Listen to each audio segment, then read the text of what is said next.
Hello, Internet, and welcome back to Elegant Suffering, a Good Society Tale of Tonsham upon West Forthpeg. How are you all on this lovely Thursday afternoon, evening, depending on when you're seeing? That'd be cool. I don't know that it is, but hey, if you're in Australia, hi. Glad to have you with us. If you're not watching live, if you found us on the YouTubes, hi, hello, good to see you. We do have a YouTubes. We also have a Discords. We also have a Twitters. We have several of these, and you should check them all out because we usually talk about all the cool stuff happening here, or, you know, like some of our lovely people that hang out on the Discord do live reactions of watching former videos, which, you know, give us great pleasure, you know, during our slog of a work week. We love you, G. So check all of those out.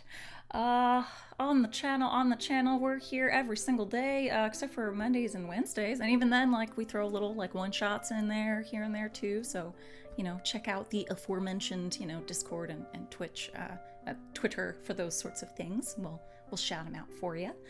The next time that we will be on this channel will be tomorrow. 8 o'clock Eastern for Neon Souls. It is a sprawl game. It is a cyberpunk heisty sort of game. It is you can thank us for the creation of a Cthulhu Goofy. I will not say anything more than that. You just need to check it out because it's ridiculous. But yeah, I'll be here at 8 o'clock Eastern on Friday. Check that out. It's not Friday, though, at least not where I am right now in this exact moment. It's still Thursday, and I'm here with all these lovely, gorgeous, amazing people for what might be our last episode. I don't know. We'll see what happens. We'll see. At least for this particular story. We will see what happens with that. But you know, I'll pass this around to all of my lovely players here. Tell me who you are. Tell me who you are playing this evening. What the heck do they want, and where can we find you on the internet? Let's start with Sean. You know, like we usually do, I think. That sounds right. Hi, I'm Sean. I'm the Kraken King on Twitter and other places. I am here whenever we are live, running games, playing in games, creating new strange Disney lore. So you can find me. My whole schedule is on my Twitter page. I don't know if it's up to date, but I will check. Tonight I am playing Raleigh Addison, the Hedonist, and Raleigh's desire is to restore my reputation and be forgiven by a former friend who I'm flavoring as his cousin, Mr. Theophilus Wilmot. Excellent. I love it. Thank you, Sean. I realize that every time you have said hedonist on the show, I've done a little shimmy, and I'm not sure why, but I'm just going to keep doing it. Feels appropriate. Yeah, it just felt right. I don't know. I'm sorry, y'all. I'm going to have a sip of wine, and then Savvy's going to tell you who she is, Savvy. I'm also going to have a sip of wine. Hi, I am Savvy, at Savvy Seaworth on Twitter, where you can find my newly updated schedule, which I just updated today, because starting today, for the next 8 weeks, unless you fools cancel something, I'm going to be having a live stream every single day on the internet, so can't get rid of me. I'm here when this channel is live on Mondays. Starting this Monday, I'll be on twitch.tv/encounterroleplay at 8 p.m. Eastern Time, reprising my wonderful moon cleric, Phoebe, who may be learning a few new tricks. It's going to be very exciting, but she's still obsessed with the moon. It's fine. And then on Wednesdays, starting this week for the next 8 weeks, also on twitch.tv/encounterroleplay at 6 p.m. Eastern Time, I am running a game of iHunt. The show is called Hustle and Claw. Tweet me if you get the joke.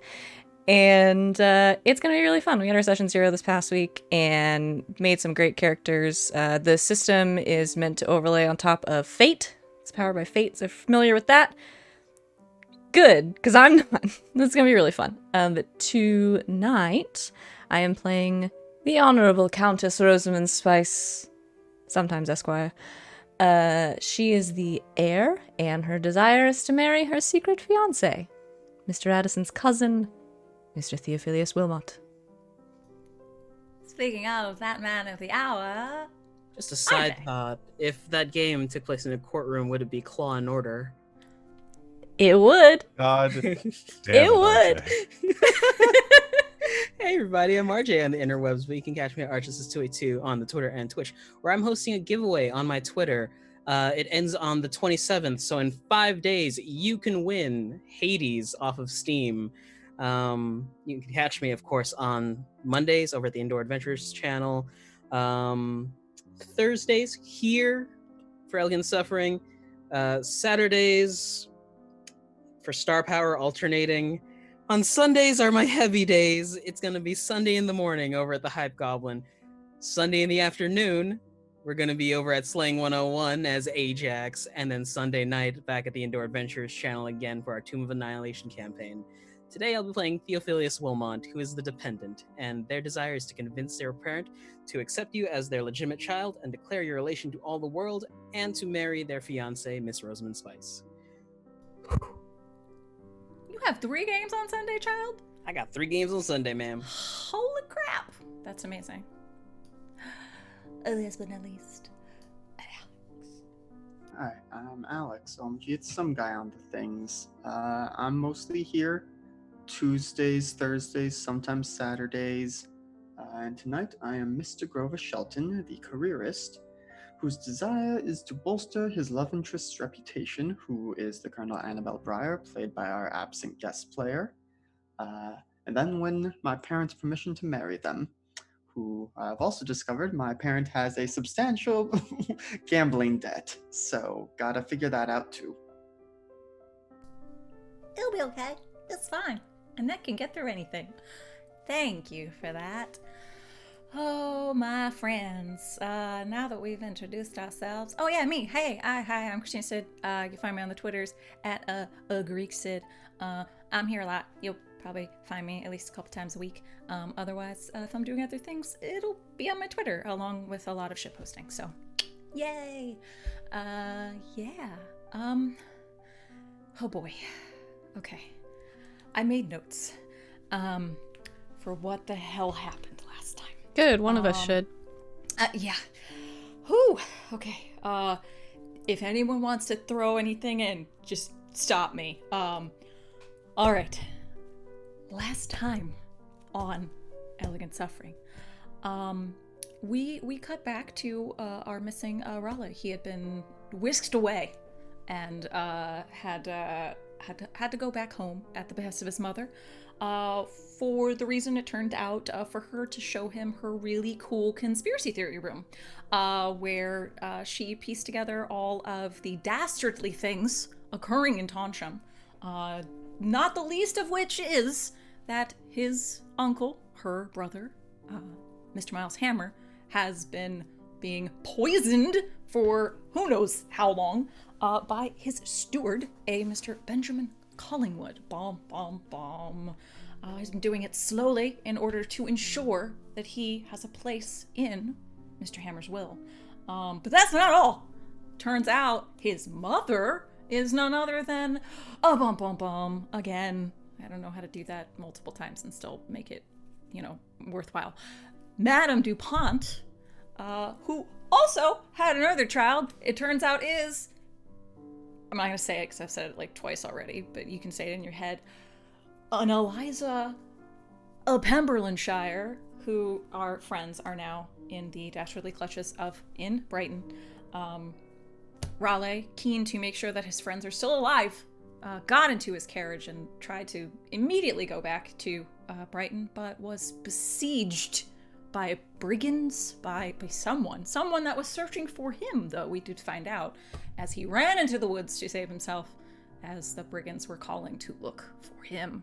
However, he got away and slept outside for probably the first time in his entire life, I would imagine.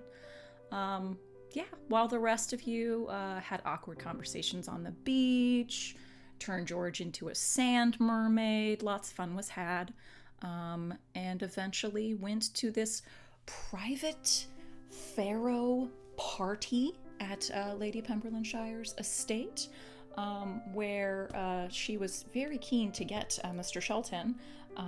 We're not sure because she was upset about him winning last time, if she, I don't know, wants more from him than Pharaoh cards. We don't know. We weren't sure.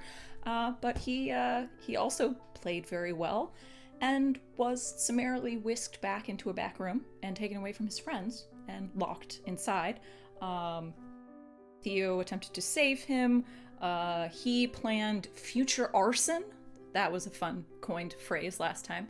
And Mr. Raleigh eventually, in some cutscenes, made friends with a footman by the name of Mr. Grantham, who did not trust him one bit, eventually escorted him directly to the Pharaoh house by way of promising a dinner with the Countess. It was interesting. I really don't know how it happened. But we have arrived in the moment we're at right now. Most of you are gathered on a balcony, trying to, I think, get clean clothes for Raleigh because he looks like crap, and figure out what in the world to do as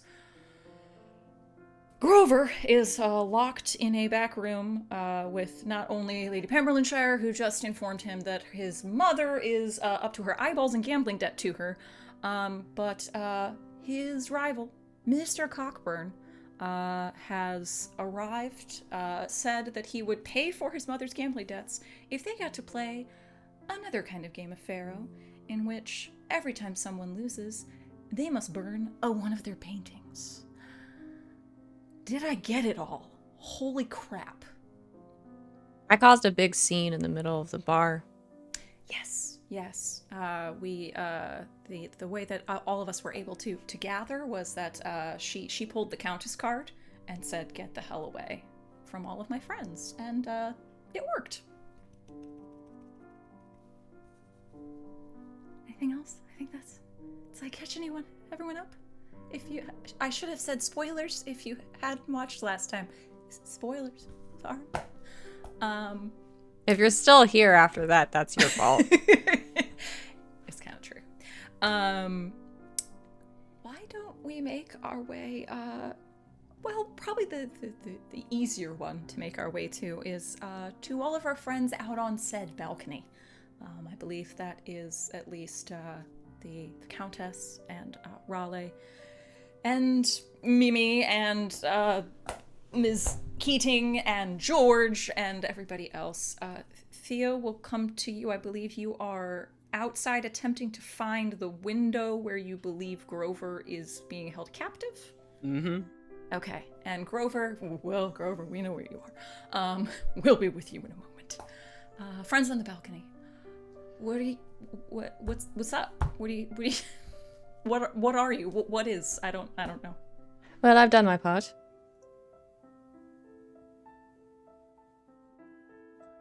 Which was? Which was making security leave us alone. Right. Did you not hear the yelling? I did hear the yelling. I had assumed that they had gotten your drink wrong. No, they've kidnapped my painter. Right. I'm still a little bit unclear on the details about how this went down, considering I am exhausted and fairly certain I died in a terrible carriage crash. And this is some sort of hell. George smacks you on the shoulder. Ow.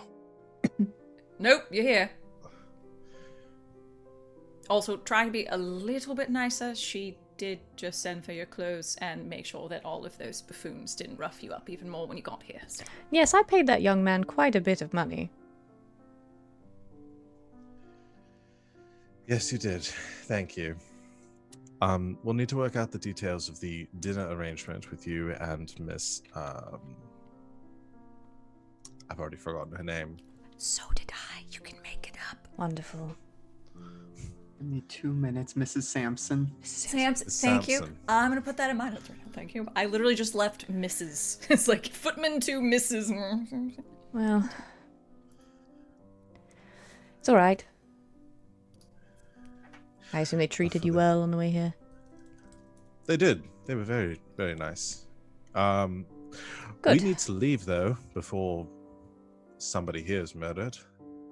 No, we need to get Grover. Yes, and leave. And All how do you right. propose we do that? I say we just walk in and find him. I don't really know how these establishments are run. All right. So, just are Annie and I supposed to go in swinging? Is this what we're doing? Well, I suppose I'll tell them to open the door first. There's no need to be uncivilized. Do I know at this point that Dick is here with a Duke? Nope. Okay. Nobody's told me Haven't that seen yet. him. Right. I'm sure we can look around and find somebody that can help. I mean, you're the bloody daughter of the Marquis. I'm sure that nobody's going to make us fight our way through to find our companion. No. I suppose if we need help, we could ask the Duke. George. You know Oh. Duke. Yes. Oh, What are we waiting out here for? Duke! you weren't here. Oh no. Something. Make one promise. One. Just one. I need to know what it is before I promise. Pretend you've never met his fiancée ever before. It's very important. Very important. Have I slept with them? Probably? I don't know. I don't mind. Everyone has a past. It's your own business. I would assume yes, probably. That doesn't really narrow it down much for you, though, does it? No, not at all. Yeah. Well, again, Who is it? just fix your countenance, please. Please. It's a personal favor. I will not admit my familiarity with them. Excellent. Should I will- warn him? I was about to say, someone should go bring them over and let them know that they have never met Mr. Raleigh Addison before ever in their lives. Right. I suppose I should go look for that young man who's supposed to have your clothes. Oh, I'm doing an awful It's lot not of the work first for you time all I've heard today. that this month. Even dead, you think you're funny. Speaking of the young man, Mr. Grantham rushes over. Who I think was actually an old man. Yeah, you know what? He's young now. He's spry now. He's, Forgot it was the same just- guy. It's all good. He was just very distrusting. Scrambles over with just like 3 pairs of pants, 2 waistcoats, like probably like he just like grabbed everything out of a trunk and just like ran it over to you.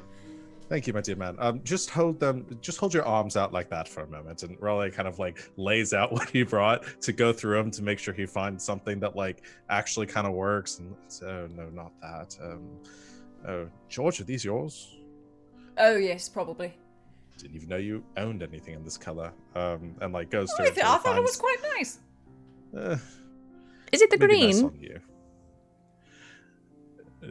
It's more of a, I don't know, of a grass. He has this lovely green suit.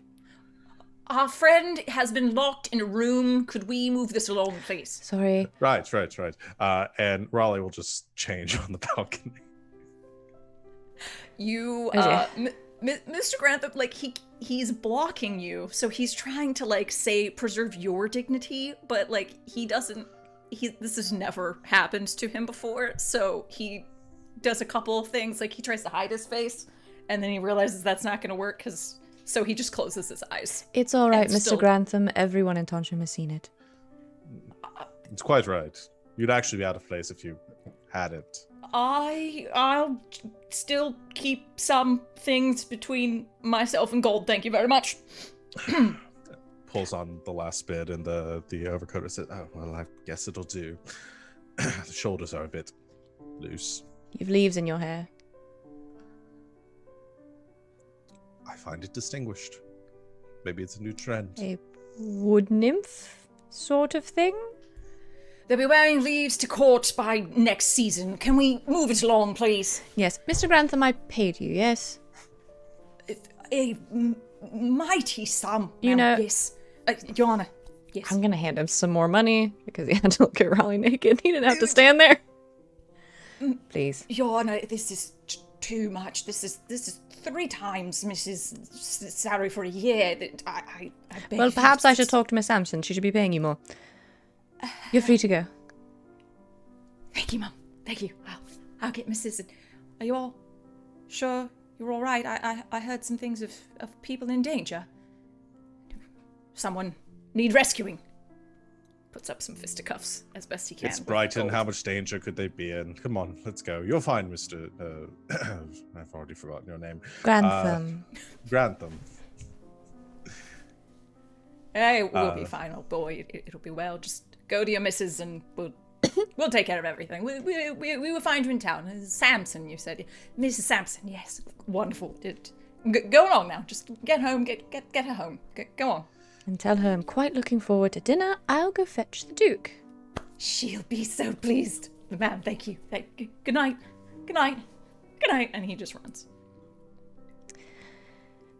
I've just made that man probably the richest man in his village.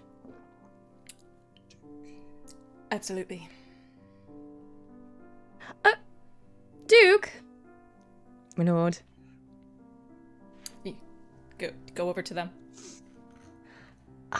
If it isn't too much trouble, we've run into a bit of an issue with one of our guests, and I was hoping to get your assistance. Oh, yes, of course. Who is it that requires the assistance? Richard. Galloping Deck will come on over. Yes, my dear, yes. What is going on? Why don't you join me out on the balcony? The Colonel is there, as well as another of our party who has joined us today. Looking at Dick. Oh, that was Grantham. That was looking at Dick. New friends. Who might that be? Is it someone we have passed before in town? Richard, how much brandy have you had? Yes, of course, would love to make an acquaintance. So, who is it? Mr. Raleigh Addison. I don't believe you've met. Richard, just pours sweat. Just trying to from help him. everywhere at once. Oh, yes. Yes, I believe I've heard of him. Yes, we have never met before, ever. From what I heard, ever. No, I've been to several parties. I wouldn't know. No, I mentioned your name and he said it wasn't familiar. But if you would join me, one of our friends has gotten into a bit of a situation, and we might need your help. If you would be so kind. Of course. My dear, of course. Richard, what is the matter? My dear, fetch him some water. You need to pace yourself. Come on. Yes, let's go. It just everywhere. But they follow. Colonel, you remember the Duke? Pleasure to see you again, as always. Oh, yes, to see you. You know Richard, of course. And, hello. This is Mr. Addison. Mr. Hedonist, pleasure to meet you. I'm, Lord Tennerly. This is my fiancé. This is Lord Richard. My lord, it's a pleasure to meet you. And Richard, is it? Yes. Mr. Adley, was it? Addison. Addison, yes. Pleasure to meet you today for the first time. Well, congratulations on your new or soon-to-be nuptials. Thank you. We are we are very, very happy. Yes. But again, you said it was some sort of emergency. Your friend, Your Honor? Yes, you'll pardon Mr. Addison's appearance. He's had a long journey. Mr. Shelton, who you met, before. Ace Pharaoh, card player. Where is he? Yes. Well, that's sort of the issue. Some of the lady of the establishment's security have taken him to some back room and I believe locked him in. He's been snared by the Jade Lady. We would very Oh, much like to yes. keep him from being killed. Killed? Oh. Or, you know, bothered. All I've really heard from anyone being snared by the Jade Lady, I'm sure he'll have a marvelous time. But are you serious? You fear for his safety? Yes. Richard, is she serious? I would imagine she is quite serious, my dear. I don't think she would joke about something like this. All right. Where did you say they were off to? We'll do our best. Well, I'll sort of point down the hallway and everything. It's just, your name carries quite a bit of weight, and we're friends. I hope. Well, of course, dear, yes. Well, we'll make our way, shall we? Wonderful. As our group veers over to attempt to go down the hallway. Theo. We'll do a little bit of a split scene over to you. Theo had left the building. Where did you intend to go? Oh, did we lose RJ? Sorry, That's okay. I was reading a message about. You're fine. Right. I wasn't sure if we lost you. Well, last we had left you, you had completely left the building. You were making your way outside, avoiding some of Lady Pemberlonshire's goons, and attempting to find a window. Mm-hmm. He's probably come out the garden, peeked ahead into a window. No Grover. Lowered himself down. Next window. Peek over. No Grover. Get an eye full of something you weren't expecting. Oh, you should get that checked out. 3 peeks over the window. Eventually making your way several windows down to a dimly lit room. Your way is sort of, your view is a little bit blocked by some sort of vase or something that's like in a windowsill area, so you can't see everything. But sort of in a corner, around some furniture. At this point, you can see the lady and Grover sort of seated in the room together. They are talking. Again, can't really hear much of anything. They're not too loud. But Grover looks panicked, is probably the best word at this point. And then you see someone come in from another room. It appears to be the gentleman that had been at the Pharaoh table with Mr. Shelton. I don't believe you even caught his name. I don't think he said anything to you, but the lady looks a little confused, perturbed. You catch something along the lines of your mother, and you're not sure what that means. And then he pulls a very large, heavy-looking pouch of what you would assume would be gold out of his pocket. And he clomps it on the table. And then sits down in front of Grover, who continues to look pretty panicked. And maybe a little angry at this point, I would imagine. What do you do? He's like thinking about knocking on the window, but just keeps himself there, kind of just in the corner, hoping Grover will like look over to the minuscule spot behind the vase. All right. He's not getting beaten up. Yet. I told him, I hope he remembers. If he screams, I'll come in.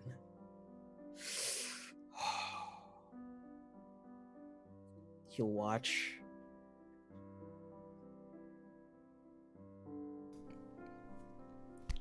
Grover. where we have left you. Your rival, Mr. Cockburn, has settled down, agreed to pay your mother's gambling debts if you enter into this gentleman's game of Pharaoh, where the stakes are your masterpieces. I believe we agreed to this last time, is that correct? Yep. All right. Let me be perfectly clear here, Mr. Cockburn. These funds, they are mine, yes? Well, no, technically speaking, they are mine from the paintings I've sold throughout my time here. They are yours as a payment for Mr. Shelton's mother, her gambling debt. If anything, I shall be inheriting it, so he will have to pay me in burned paintings. I see. And again, by mine, I meant hand it over, or no cards. He'll slide it across the table towards her. Lovely. Well, my part in this transaction is over, except to facilitate your game. Gentlemen, are you ready? The game is Pharaoh. Full deck, place your bets.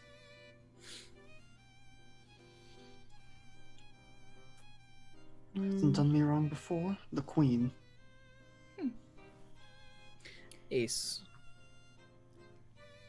To win or to lose? To win, madame. Win. Generally, you agree upon what you're betting before the cards are drawn. Since this is not an ordinary game, from my understanding, what are you betting? And is it here? Or are we writing a IOU of sorts? We'll write the receipt. So? I shall wager my summer in Venice. Mr. Shelton.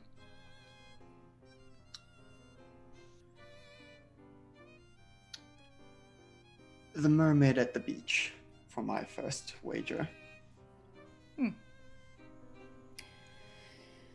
Our card is burnt.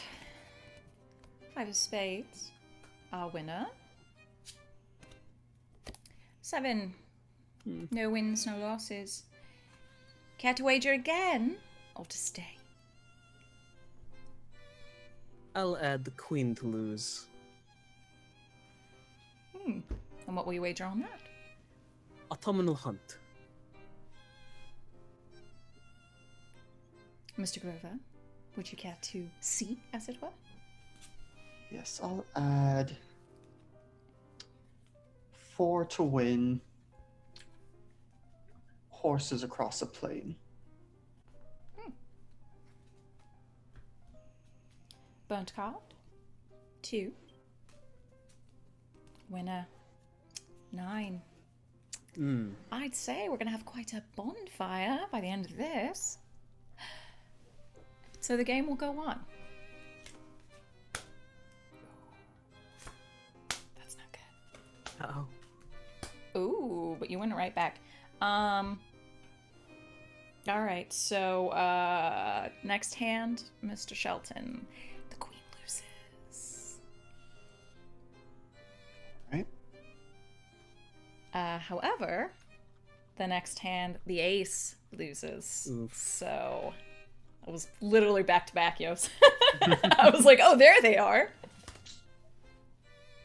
As you both send over hefty sums of paintings. How are we feeling, gentlemen? Erasmus has not lost that shit-eating smile as he's watching the game progress, even when he loses. Grover is doing a mental tally of like, he's almost working backwards in chronological order because, well, normally he's more humble than this in the presence of Erasmus. He's like, every painting I do is a masterpiece, so every painting is available for this wager. But yeah, he is not too thrilled to not be just dominating, but also, there is still the element of chance to this, so there's only so much he can do. Yeah. But I think Grover never puts a bet on to lose. He only does things to win. Okay. I like that. Does he give any glimmer of needing assistance from Theo? Because that seems to be sort of the word go that Theo is waiting for. Yeah. Are we saying that it's possible for Grover to have spotted Theo outside the window? I don't know. Would you like to spend a token for that to happen? Yeah, probably. I've got 7 of them. Yeah, I think that's probably a good idea. Why don't, Yeah. It's why your don't you eyes do that? wander over to the window and you see like a flash of color as Theo's waving his hands over his face. Yeah. I think for the next bet, Grover will do will give the title of a painting and project the title of this the defenestration of the gardener.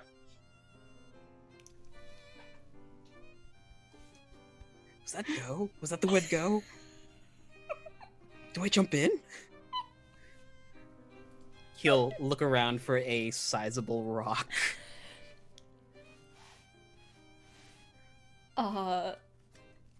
As she draws the cards, lose 2. Win a queen. Grover's never taken the winning bet off the queen, or until there are no more queens left. Erasmus has never taken his losing bet off the queen. So petty, I love it. Theo? Picks up a rock. Looks in the window at Grover, nods his head. And then runs. A very large rock, along with lots of glass, comes flying through the window at the far end of the room, Grover. You may not be as startled by it. Lady Pemberley screams. What does Mr. Cockburn do in this situation? His eyebrows raise. But it's not... He's shocked, but he does not scream. He'll stand up, head to the window, and kind of gingerly pick some glass off and look out. At this point, some of Lady Pemberley's house servants have busted through the door at the noise, so they come into the room and start looking around. I would say this is about the time, if we may cut scene over to the rest of you starting to come down the hallway. Oh, RJ, did you have something? Is this the same window that had the candle underneath it? Yes, it was. Or if not, Grover in the confusion, stands up, taken aback, and kicks over the candle.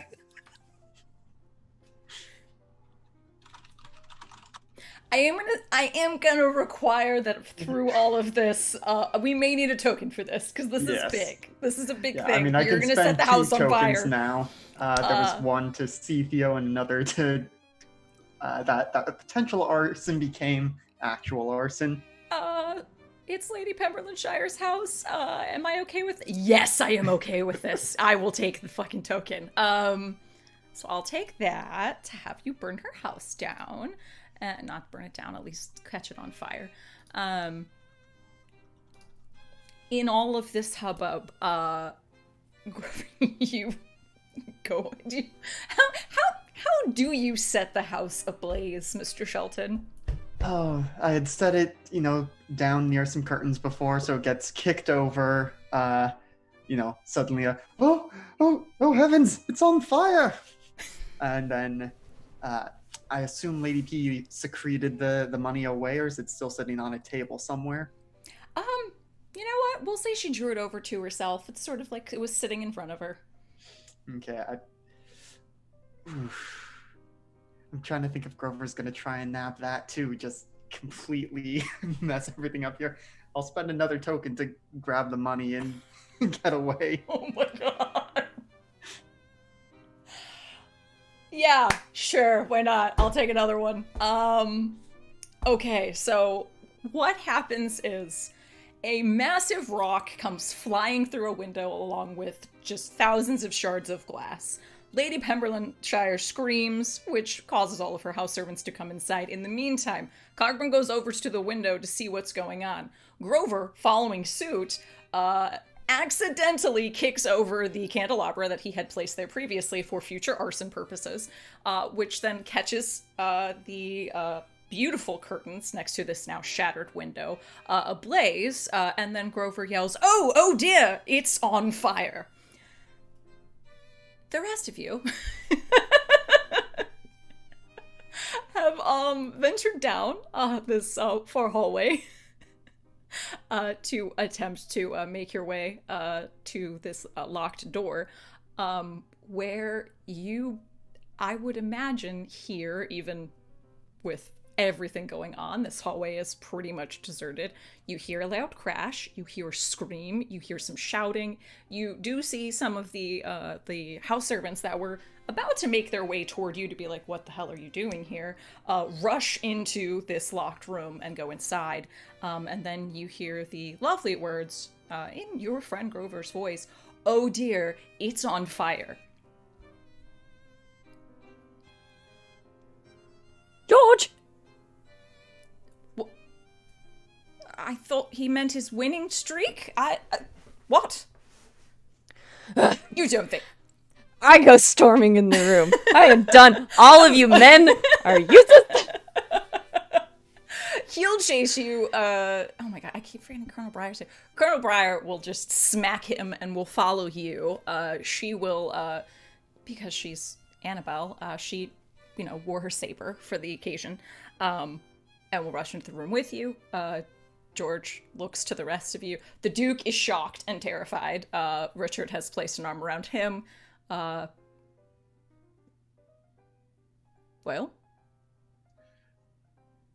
I feel like I'm still missing something here, but I stay with them. We'll be back. And George Okay. will run off to the room. Let me know if it's a real fire.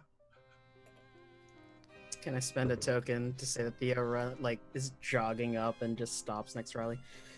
Cousin, Cousin. what's all the hullabaloo? Well, I'm not sure. Oh, bloody hell, it's on fire! I guess there's a fire. Theo rolls up his sleeves and runs in. Should we All call right. the fire brigade? What's happening right now? Chaos. Like, all I'm seeing is the Troy bringing pizza in Community. That's all I'm seeing right now. Just paint me a word picture, friends. What? So the Countess isn't even, she's not scared anymore. She's just mad that she asked all these people to help her, and she's in here doing it her own damn self. So she just walks into the room, just angry, red-faced. Mr. Shelton! Countess, what are you doing here? We're leaving. Yes, of course. You aren't hurt, are you? You're alive. You can walk. No, yes, I can walk and quite quickly. Let's go. Good. At this point, the tucking house that money servants bag have run under his over. jacket. They're stomping on things. The fire is slowly crawling up over the window to the other side of the curtains. Lady Pemberleshire is just sort of shrieking at this point. But she does spy you attempting to leave.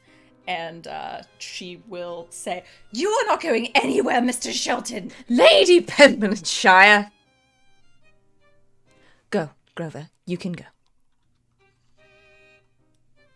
You have... This is my house. Yes, it is your house, and it is your terrible party, and your terrible house in which you accost people, lock them in back rooms, and then set them on fire. You have no idea what you are talking about or I what don't you are dealing with. care. The Duke's right outside. I'm sure you'd love to explain this to him as well.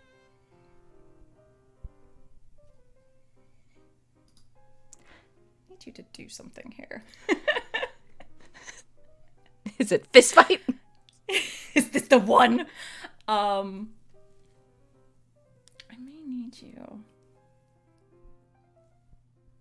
may need you to spend a tag here. Sure. I've got so many. You do. What would you like? Influential? I would think influential would work very well here. I'll do it. Let's do that. At the mention of the Duke, and your sort of gesture toward the open door to the hallway, she physically stiffens, looking in that direction, pulls herself up into the tallest postures that she can. You are, of course, free to go.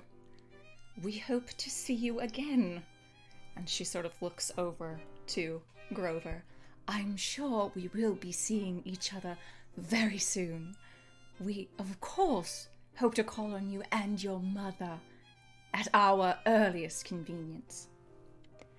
Thank you very much for your invitation, Lady Pemberleyshire. I do look forward to the next one once you've repaired your curtains. And if you have business with Grover or Mrs. Shelton, you may reach out to me. They are under my patronage. Good evening, Your Honor. Good evening. Get water, you bloody idiots! Runs over to the curtains. Are you all right?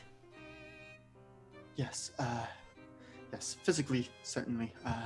I'm going to have to burn a few paintings, but that hardly matters. Why? It's a long story. Perhaps we should get further away before we get Right. into it. George is just sort of standing in the corner like, I guess I'm not needed. Annabelle had like half drawn her saber as she entered the room, and Now then this just is the slowly- behavior of a colonel. Useless. Raleigh. Useless. We're leaving. All right. What was I supposed to do? What was I supposed to do? Did you... Our colonel's Is known it- for putting out fires. I thought they That's had easier to fire plan on. brigades for that, but... Is everything all right? Do you still need our assistance, my dear Your Honor? My lord, I'm so terribly sorry about all of this. Perhaps you'd like to join us for a drink somewhere else. I think everyone's nerves are a bit high since apparently the Lady Pemberleynshire's curtains are quite flammable. Oh dear. Oh, Richard, we should leave him. Should we let other people know? Yes, of course. Let's let everyone know. Hello! The bloody place is on fire! And he'll head that way.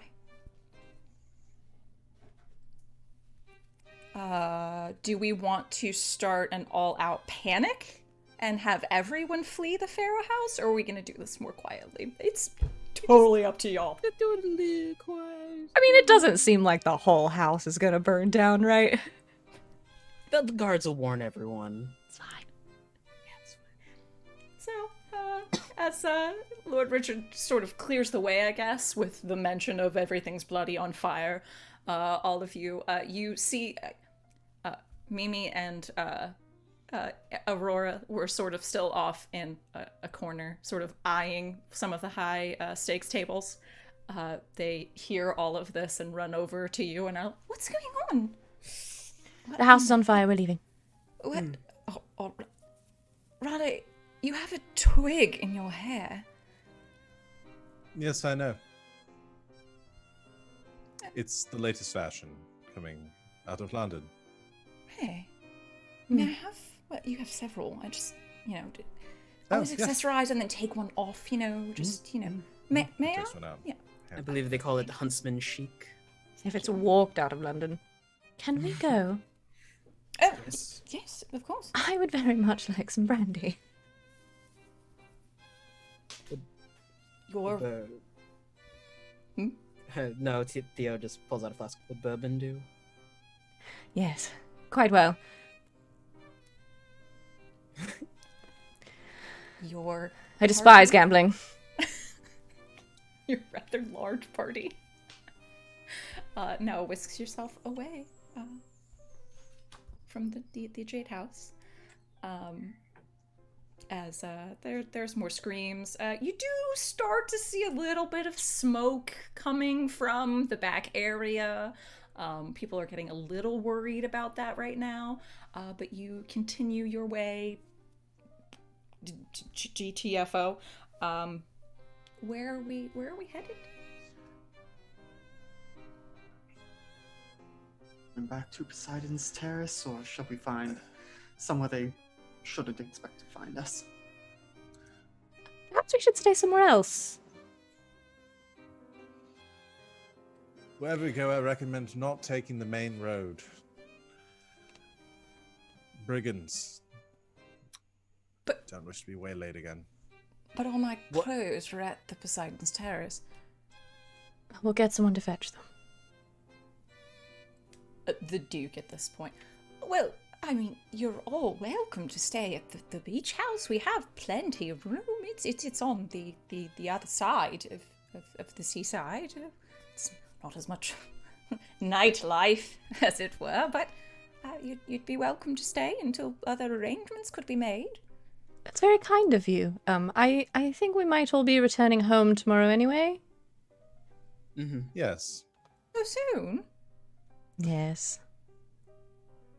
A short trip, Unfortunately. unfortunately. Oh. Well, isn't that a shame, Richard?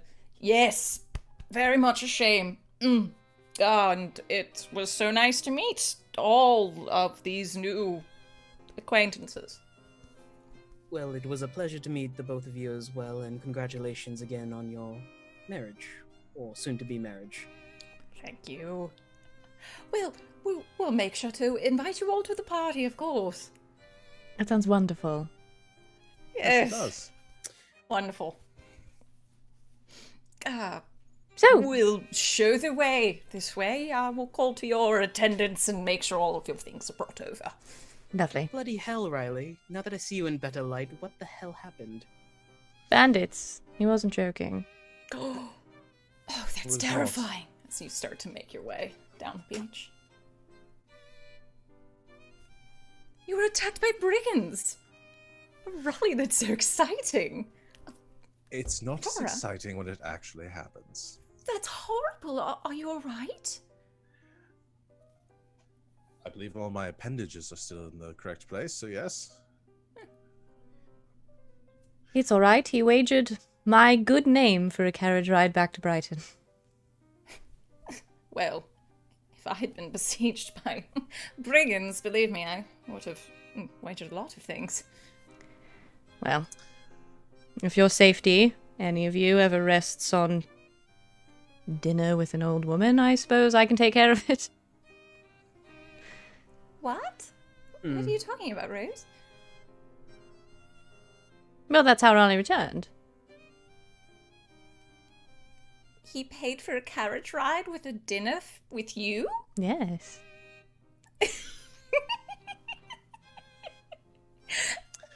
You have to admit, Rosie, that's very funny. It is a little funny. I thought so.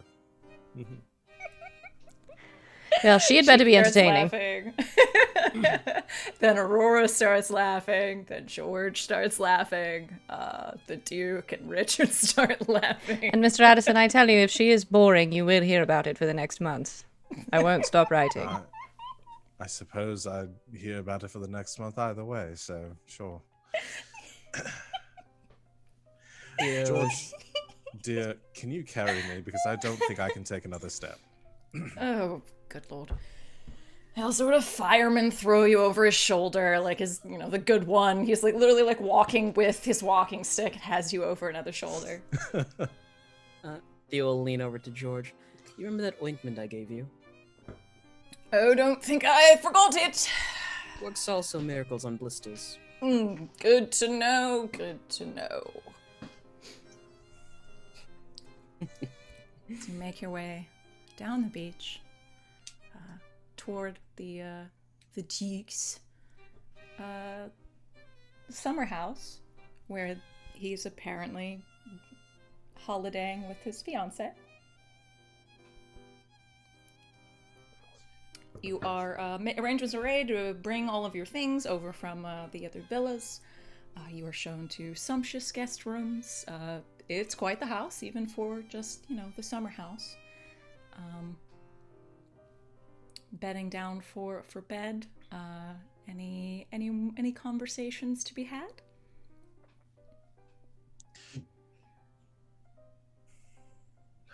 I mean, Raleigh.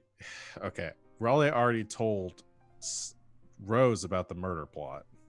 Yes. Yeah. Okay, needs to tell Theo, at least. And Grover's welcome on this, because I don't think there's any reason to keep this secret from Grover at this point. Why don't we all have a drink? Or two. Or three. Yes. If you don't mind, dears, it's been a very long night for Richard and I, so we'll be going upstairs. Thank you so much for your hospitality. Oh, it was nothing at all. Wonderful to have house guests, so maybe we'll have some other little feet coming down the hallway at some point, Richard? Yes, dear, of course. That would be lovely. Good night, all, and he just heads up the stairs. Let us know if that does happen. I have a collection of antique hobby horses that my father used to keep for us as kids that we've been looking for a place to bequeath them to. Oh, and if you're ever looking to adopt, the church over in Tonsham has a plethora of orphans who are looking for a good home. Well, that was just what we were thinking. Oh, we shall have a wonderful conversation later on, Mr. Wilmot. Thank you so much. Wouldn't that be lovely? Lovely, Richard. Some hobby horses? Good night! Thundering down the hallway. Tonsham have so many orphans. Because that's where some soldiers come from, Oh. Oh, now it's sad. Aw. Hey, I we've mean, got a it's mini sad. monologue from the chat. Hey! For Grover. Yes, so Grover. I'm imagining this will be on the way to the Dukes and before hearing what Raleigh has to share, because that'll explain a whole lot more, but oh mother, what have you gotten yourself into? This is, I mean, it is quite kind of the Countess to offer to run such interference, but I don't know if she fully understands the gravity of the situation, and I shall endeavor to impress this upon her, but and, of course thank her for her assistance, but this, I do wonder if this might have her look less favorably upon me. I know that money and reputation tends to be more important to those of her station, not necessarily her herself, but there are appearances to be kept, hence just everything happening in our social circles. But I do think this all needs a good talking over those drinks.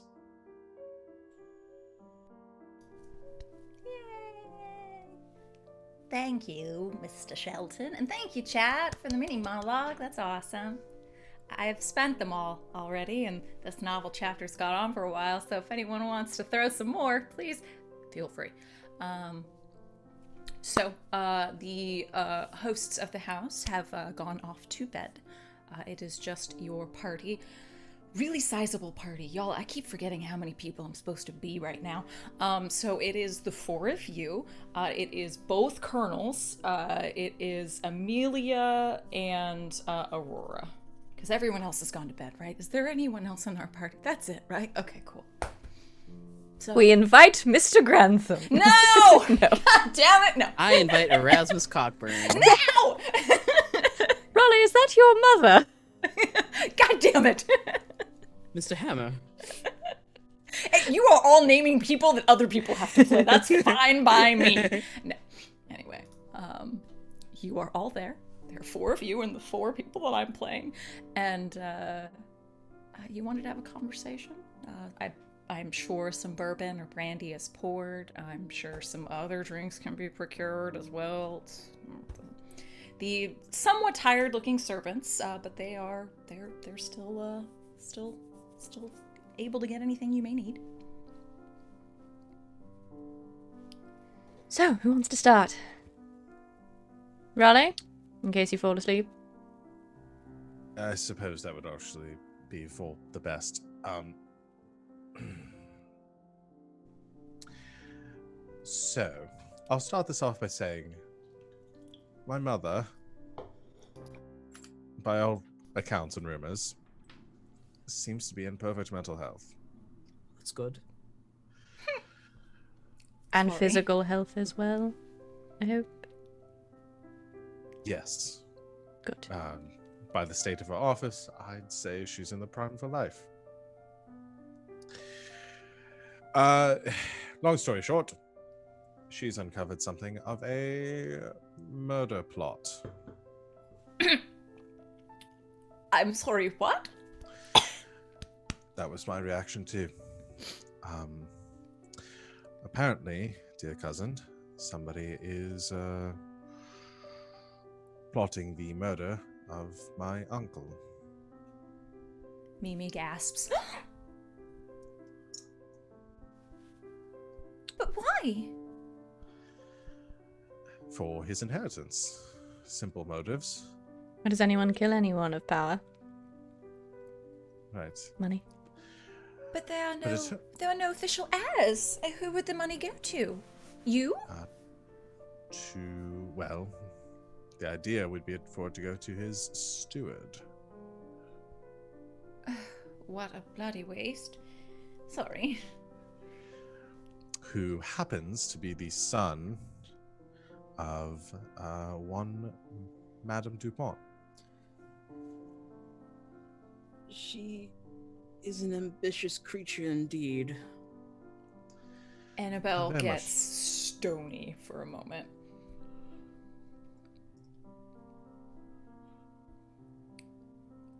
And how did your mother come to this information?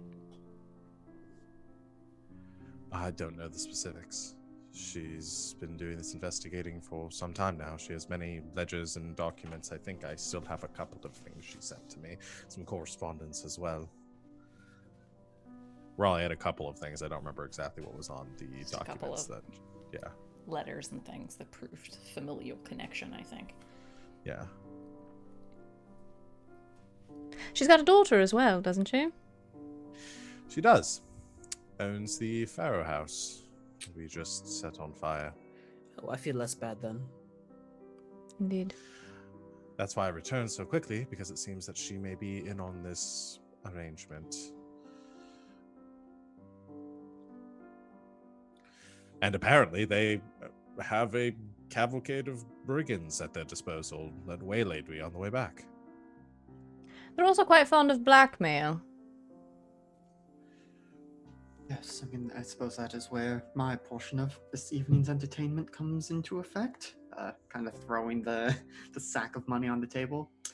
That is apparently the sum of my mother's gambling debts to the Lady Pemberley-shire. You will pull back the lip of the pouch, look at and grimace. Good God, man.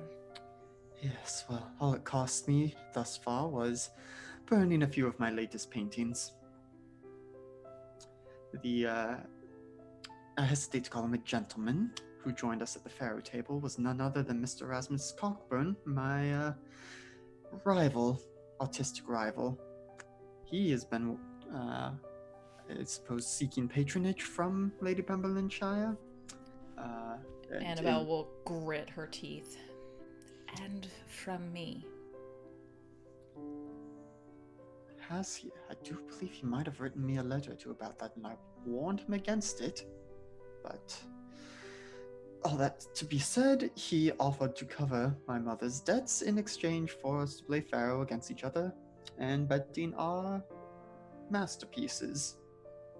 And I don't think Grover would have the receipt. I don't know how that would have been done of, who is keeping track of which paintings are to be burned, but... Did you already burn them? No, I didn't have them on hand, but... So you played for nothing then? They're How are they going to hold you to something that only a handful of people are even in the room for? They're written receipts with our signatures upon them. It probably went up in flames. We can only hope. Well, I hope Mr. Cockburn does as well. Working for those people.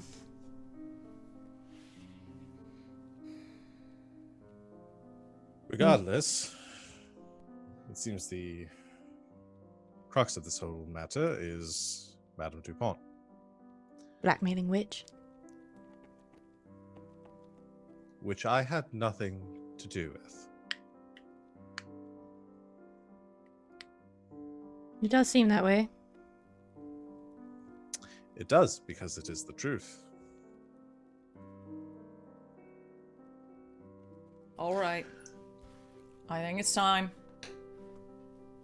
Raleigh, come here. Come here. Get over Right. here. Yeah, I'm okay. All right. Your Honor, if you would. Hold out a hand to you. Fine. Your hand, ma'am. Thank you. May we agree that we are still friends and shake hands in friendship? Because apparently we need more than friends right now. We need soldiers. But there are only 2 of those immediately available, so we'll settle for friends for right now, yes? Sort of look at both of you. Yes? Did you wash your hands?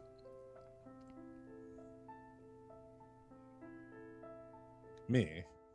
Yes, you're filthy. I don't think she was talking to me there, mate. Yes, on the carriage ride over, or in the fire, I washed my hands. No, I have not yet. Is everything an attitude with you? Well, if you don't mind, last words you spoke to me proclaimed your undying distrust of me. He's still just holding both of your hands, sort of looking between you like, oh my god. And you handled it as a perfect gentleman. And said No. nothing about me to anyone else. No, I remember speaking about you to a few people. I heard.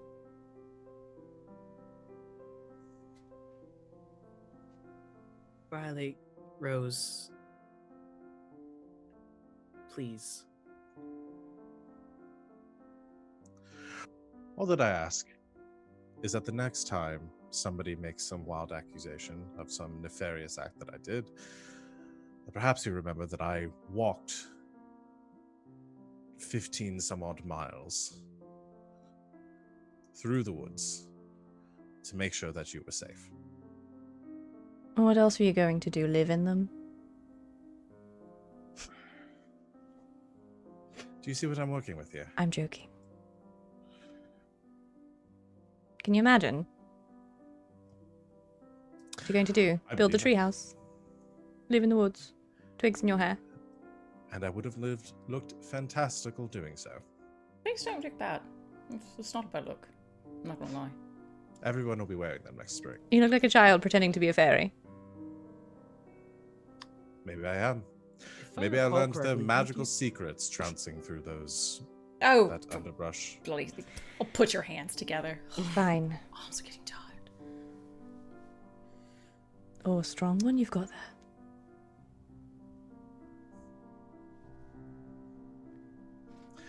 I'm glad you're alright. And I'm glad you are too. Good, because I've paid a lot of money and time fixing whatever it is that happened to you over the last day, so you're welcome. Thank you, Your Honor. Well, now that all that's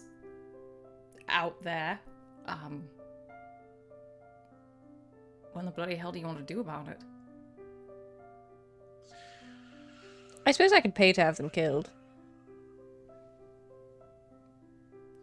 I know my father's done suppose- things like that before.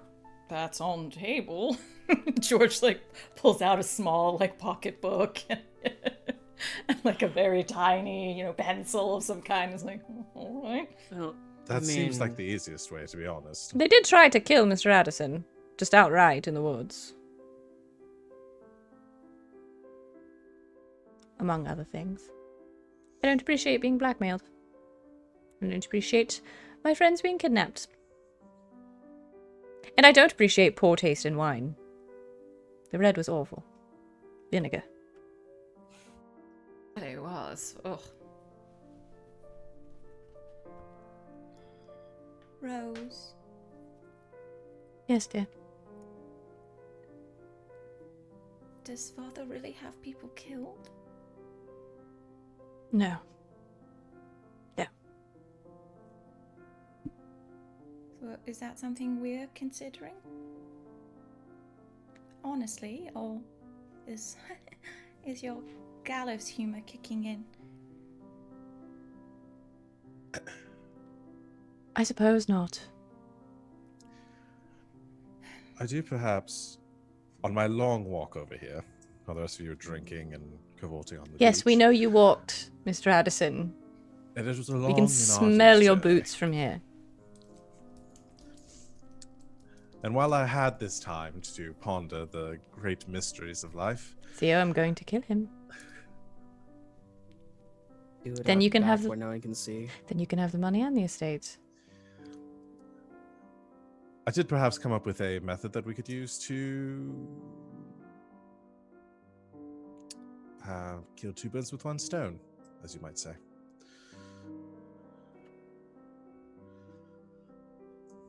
Share. Oh, yes. The the madam, her one goal here is to get my uncle's inheritance. Perhaps we make an arrangement to put things in motion, cause some stir that, that he is going to name his successor. Put the fire under them, as you might say, and then try to catch them in the act at my uncle's estate.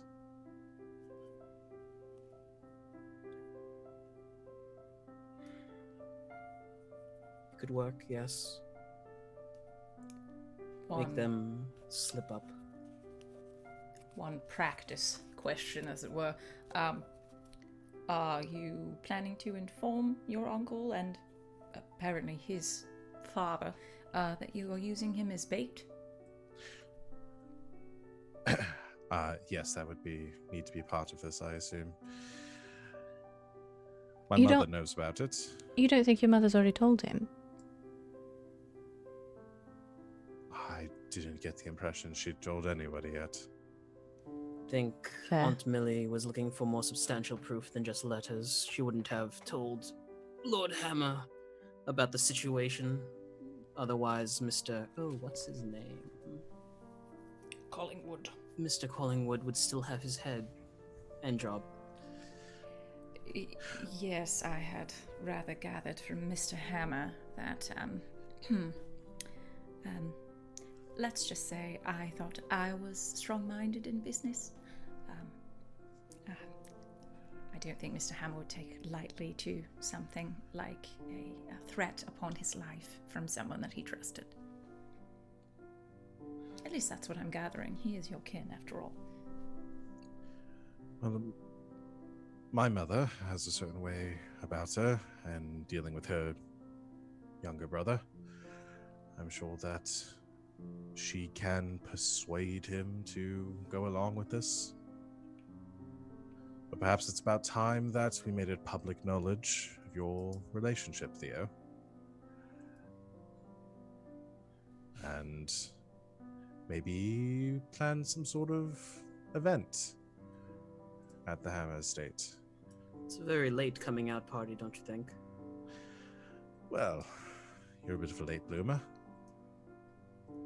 Rose, I might take you up on that offer. Take him out back. Annie's been teaching me to sword fight, you know. Quite good. In Well- all seriousness, would he be willing to accept his sorry mate, bastard? None taken. And there's really only one way to find out. I've only met Lord Hammer a handful of times, but I think convincing him to attend a party might be more difficult. I think with my support for naming you the legitimate heir, as well as my mother's support, I can't imagine him turning that down. As far as the party, you are right.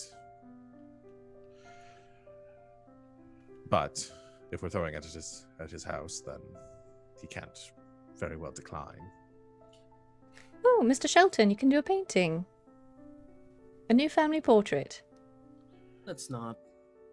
Oh, Let's not. I thought it would be nice. I had something else in mind for Mr. Shelton.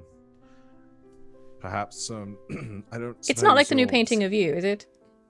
No, but once this is No. all done, perhaps some sort of I don't know if this is a skill that directly correlates, but some amount of forgery might be needed for the appropriate documentation to make it look convincing. Certainly give it a whirl. You've lost me. Make what look convincing? Well, there's some forms and documents that go into signing over my uncle's last will and testament, as well as the documents and the deeds to the estate. We leave those in a inconspicuous location, and then jump the scoundrels when they try to take them. Or If I forge them, understand or Mr. alter Addison them. correctly, we're going to perhaps have Mr. Shelton make them to speed up the process? Or is it to bait a trap? To bait a trap. Well, that's what I mean. We could try to get that's official what- documents, but it would take a while. Well, so that the official documents aren't being put in danger. Right. All right. So, Grover, Jimmy's some papers and such. We get it out there that Mr. Hammer's declaring his heir because he's deathly ill. On his deathbed. All that good stuff. No offense. Would keep him from having to attend the party. He might go for that option. Yes, and if I was Mr. Collingwood and I was going to try to steal something important, I would wait until there was a very large, very loud distraction in the rest of the manor.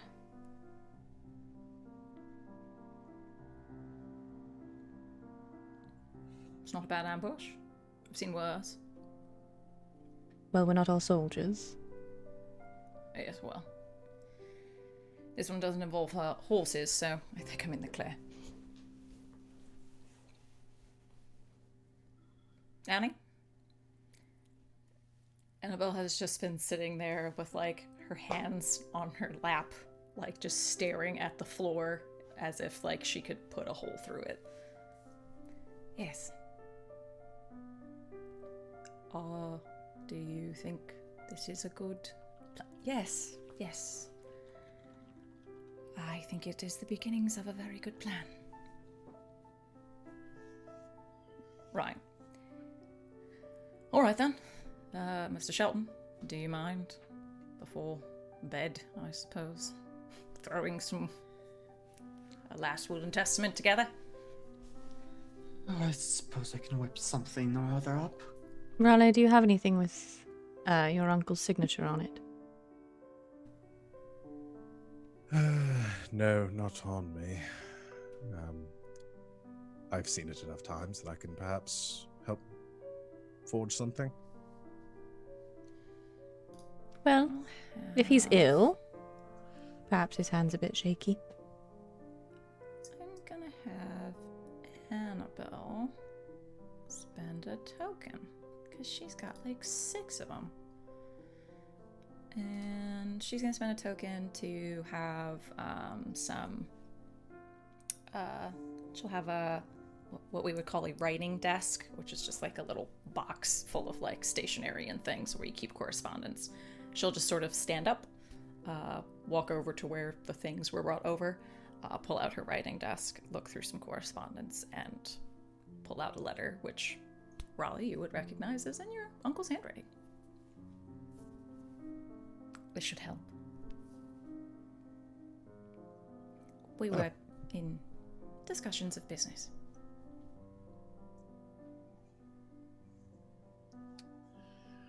Should help then. Thank you, Colonel. Of course.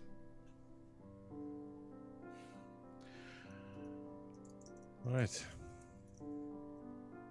I suppose when we get back to town tomorrow, we start making the arrangements for the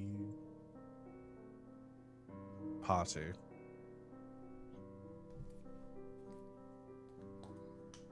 Yes. Yes, we do. Amelia is just like is half asleep on Aurora's shoulder. I think it's about time for bed. You all. Oh, pardon. Yes, you two go to sleep. Good night, everyone.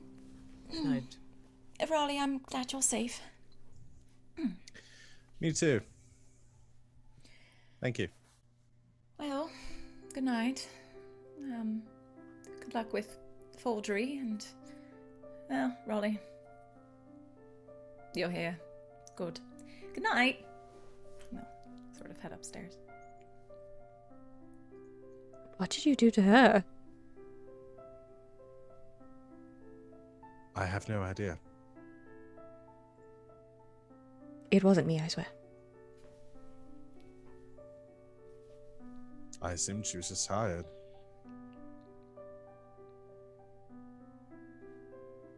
Don't know, she's been a little frosty about you the last couple of days. Really? A bit. Can't imagine why.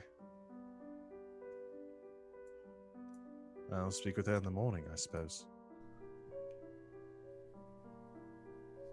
I asked, but she wouldn't tell me anything.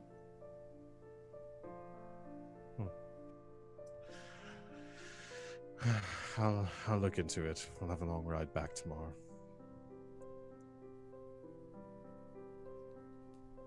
Should I fetch us some more drinks?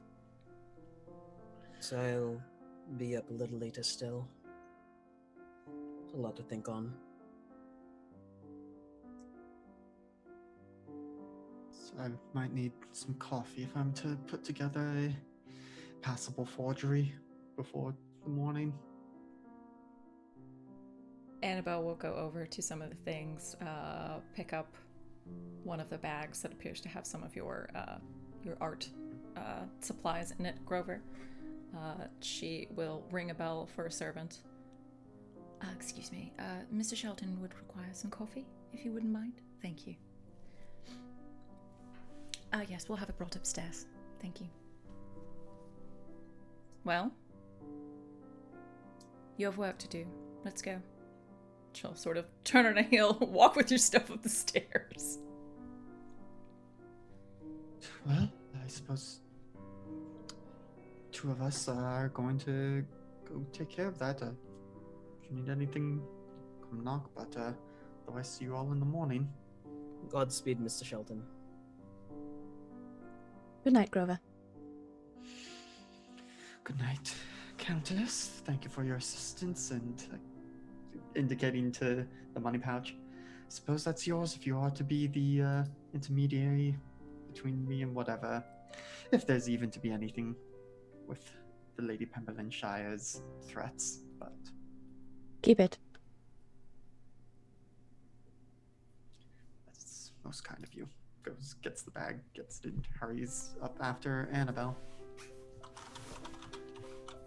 What did he do to her? Just to confirm, have I done anything to upset you, Rose?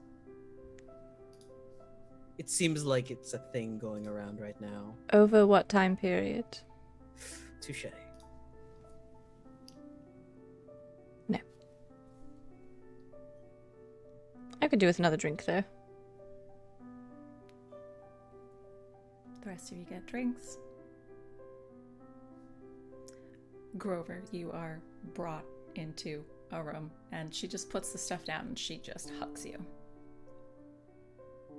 Annie, are you all right? I mean, it's. I'm so what is the sorry, I question? wasn't there. Oh, I told you we wouldn't leave your side, and I'm sorry. It's all right now. I mean, it would have turned out very differently, I believe, if you had insisted upon it.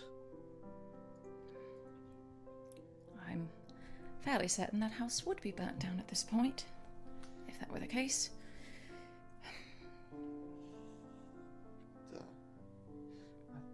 I'm here now. I'm safe, and I do not think, even for as conniving as the DuPont spawn seem to be, that you would risk burning down the Duke's summer home. So I do believe, at least for the evening, we are safe. Well, work quickly. You have things to take care of, and then you have more work to do. But of course, Mom. She'll grab your coffee and wait for you to be done. Anything else from the rest of you?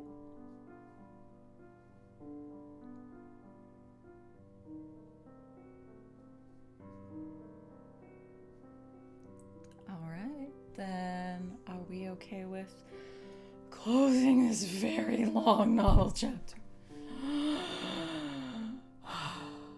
Cool. Novel chapter in the books. Bam! Alright, well, kind of on the dot. Why don't we take a break? We'll come back for what will be our beginning of the final cycle of play. We'll go through some reputation, we'll write some letters, we'll do some upkeep, and then I guess we shall go back home and set up a fake party. That sounds like fun. Yeah, so let us refresh ourselves. You do the same. Get you a snack, get you a drink, use the restroom if you need to, throw some water on your face, whatever. And we'll see you back here in just a few minutes. Stay tuned. Bye.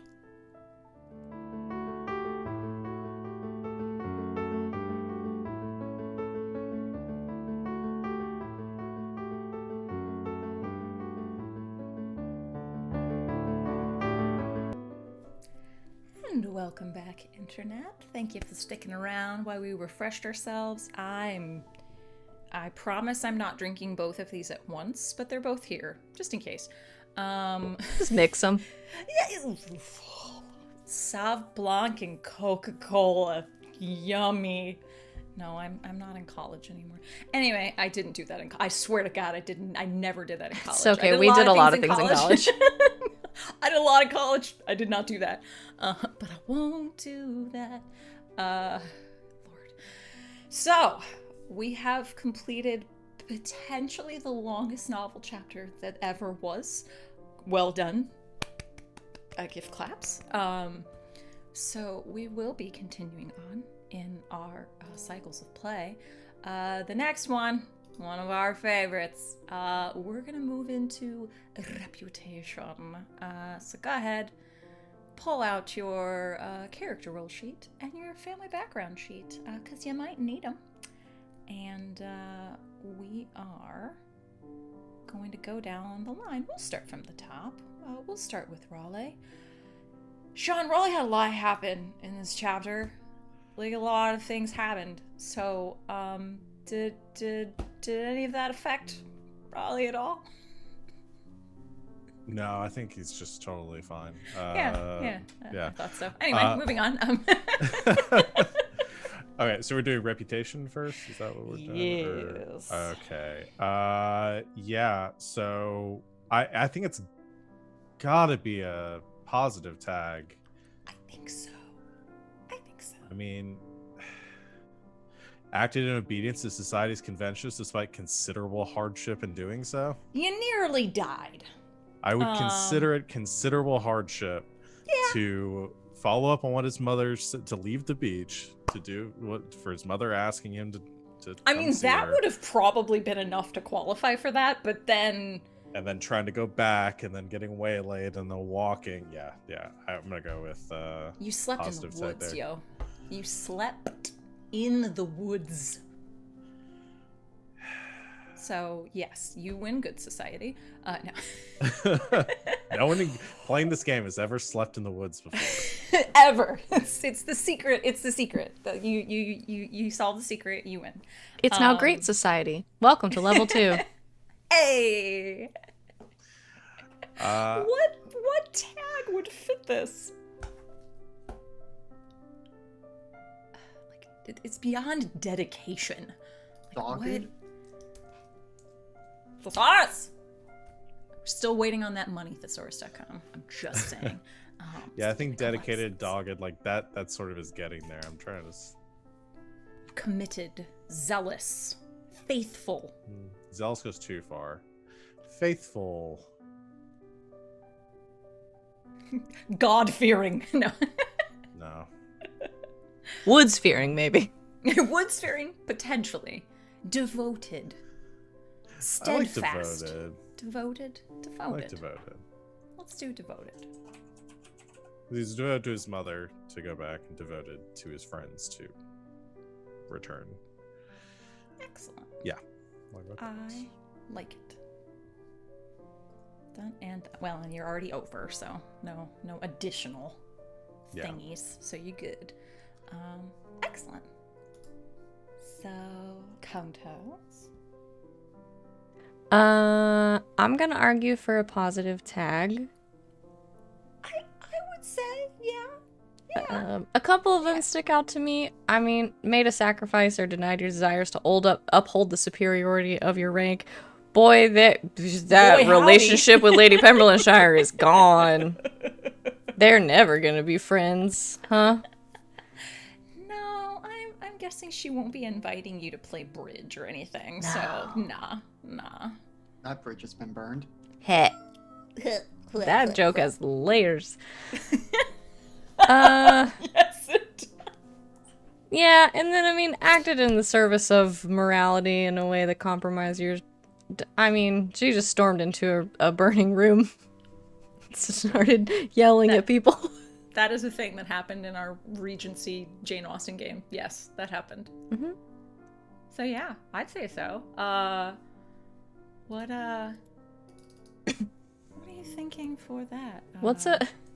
What's a nice version of aggressive? Let's see. Authoritative?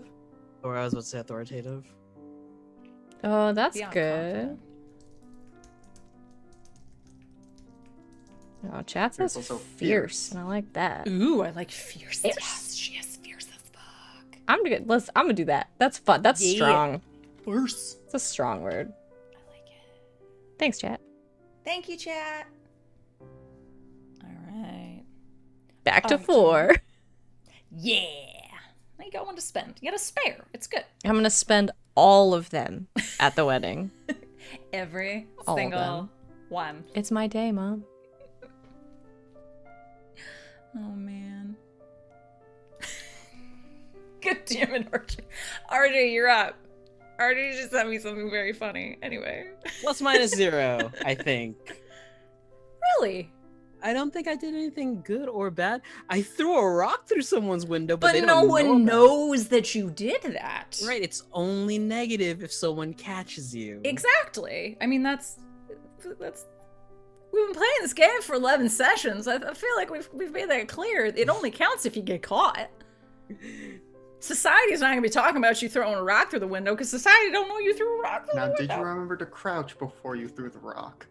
I waited for the eye to fully close, Good. Very important. and then they said must be the wind, so I was in the clear. Yes. I heard something. Yeah, I don't.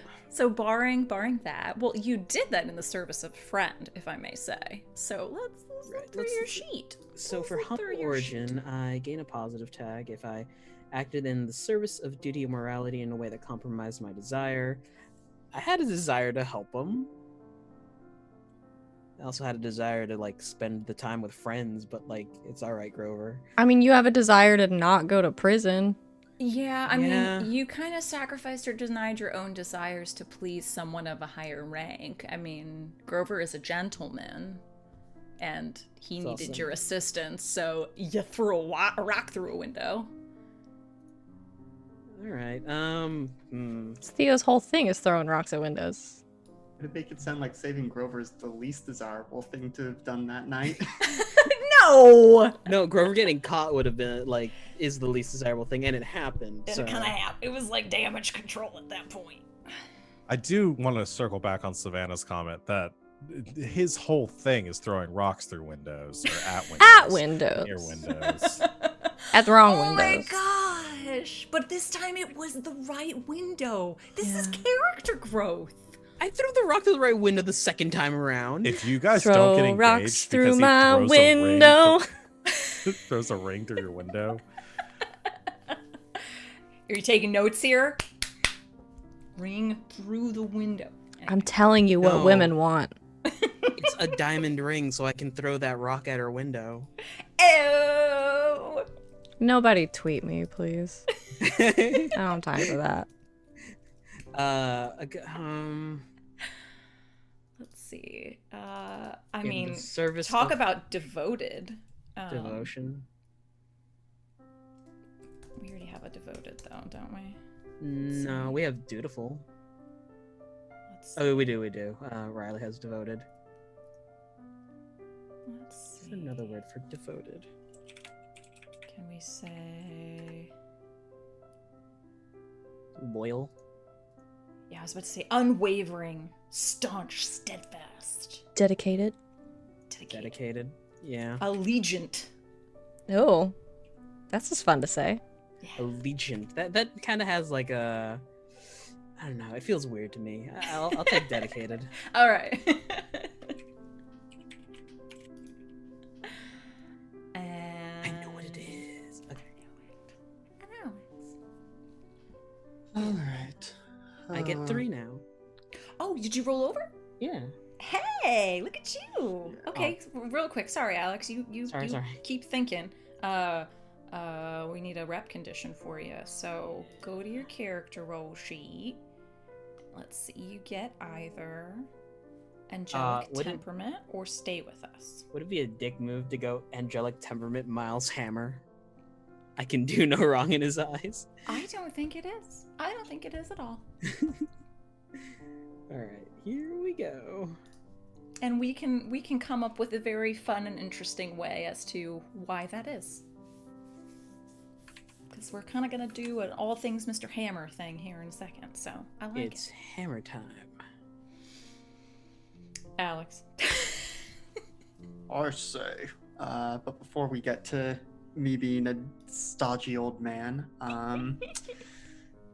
yeah, it's the kind of thing where it's like, I did do some arson, but did anyone know it was me? No, In self-defense? it's Yep. true. So there is also, acted in obedience to society's conventions despite considerable hardship in doing so. Yeah. There was also secured a personal invitation from someone of higher social status than yourself. You kind of did. The dude kind of invited you into his summer home. That's kind of a big deal. And also Lady P being like, you have to come back tomorrow. It's true. So I think between those, that's something positive. Mhm. Gosh. No, I was too busy trying to decide how to justify positive or negative. I didn't come up with an adjective. Well, that's what thesaurus.com is for. Yeah. I've already got Um, popular and obliging. Also, either way I would have gone, I'm going to hit my rep condition. Yeah. So gonna have to think about that too. We can do that. Prominent, favored, notorious. Well, no, that's more negative. recognized, in vogue. We already have popular. You trendy. You trendy AF. Beloved, endeared, esteemed, venerated, prized, precious, Venerated's a little high and mighty. Cherished. big time. Yeah, let's do We're from the cherished. bottom, now we here. I thought that was nice. I like cherished. Okay. So then, new money rep condition. Yeah. So the one I had done before, which never really came into play, was patronage. An important person takes an interest in furthering your career. Technically, it was Mhm. Raleigh. I mean, I guess it kind of worked in that I got more included in the social circle. Mm-hmm. Then there's also a second pair of hands.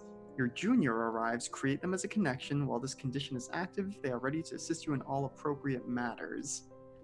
Which I suppose we could do, but I wasn't, I hadn't really considered Grover to have had a junior or an assistant before. But In the Maybe. expansion, if you pick that one, you just grow 2 more arms. yeah, but Say what? because it's called a If second that's pair what of we hands. agree on in the magic collaboration, which we'll get to later. It's We'll get true. to it later, friends. Spoilers. Perhaps You have met some rather higher up folks besides your immediate friend circle. I mean, you have made quite an impression on a duke, for one. There's a lot of options with that too. And it could be an important person you've never met, like the actual monarch. Yeah, I mean, that would be fun to go back to that rumor and just be like, oh, wait, that wasn't just a rumor? That's why he was in London? So, sure, let's do that. That the monarch has taken an interest in my career. Yes. Write it down. So, I would say, because yeah, y'all are gonna have to create some vignettes about these that just received a new one. So think on those, and we'll sneak those in right after epistolary. How's that? Think on it. Think. I think that does conclude our reputation portion. Speaking of which, it's time for letters. We've got letters. Why don't we? We'll start in the bottom row this time. You all in chat? Oh my god. Only catching these all now. Chat is being very funny. Something rhyming and then profit. I'm enjoying it very much. So, why don't we begin with Alex? You got a letter to throw out there? Yeah, I think this is gonna be one of those things of like writing it, gonna send it as soon as we get home, but there's gonna be so much going on that's why this is a letter rather than a conversation, but just a letter from Grover to Mama Shelton. And basically just Dear Mother, in my holiday at Brighton, I had the occasion to meet one Lady Pemberlenshire. There was much revelation of your previous acquaintanceship with her, but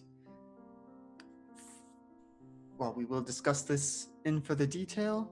Just 2 things to note at the moment. The Honorable Countess has placed herself as our benefactor in this situation and will handle any interactions with Lady Pemberlenshire from henceforth. And I may have secured quite a bit of money from her in which to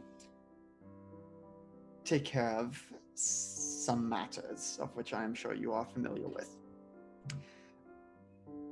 I apologize for not having this conversation in person. There's much to get done, but at some point we must sit down and discuss this in person and make sure that such circumstances do not arise again. Your son, Grover. P.S. The Colonel Annabelle Breyer was quite instrumental in ensuring I got out of that situation safely. Talking it up. I like it. Nice. RJ, do you have any letters that you would like to send? It gets sent later on in the week, but Grover does receive a letter marked from Erasmus Cockburn. Inside of it, there are 3 or 4 corners of a painting. The edges are burnt, and it has a signature on them. And the letter just reads, "A gentleman's agreement."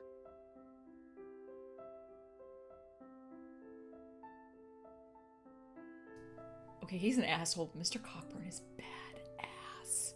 Oh. Okay. Damn.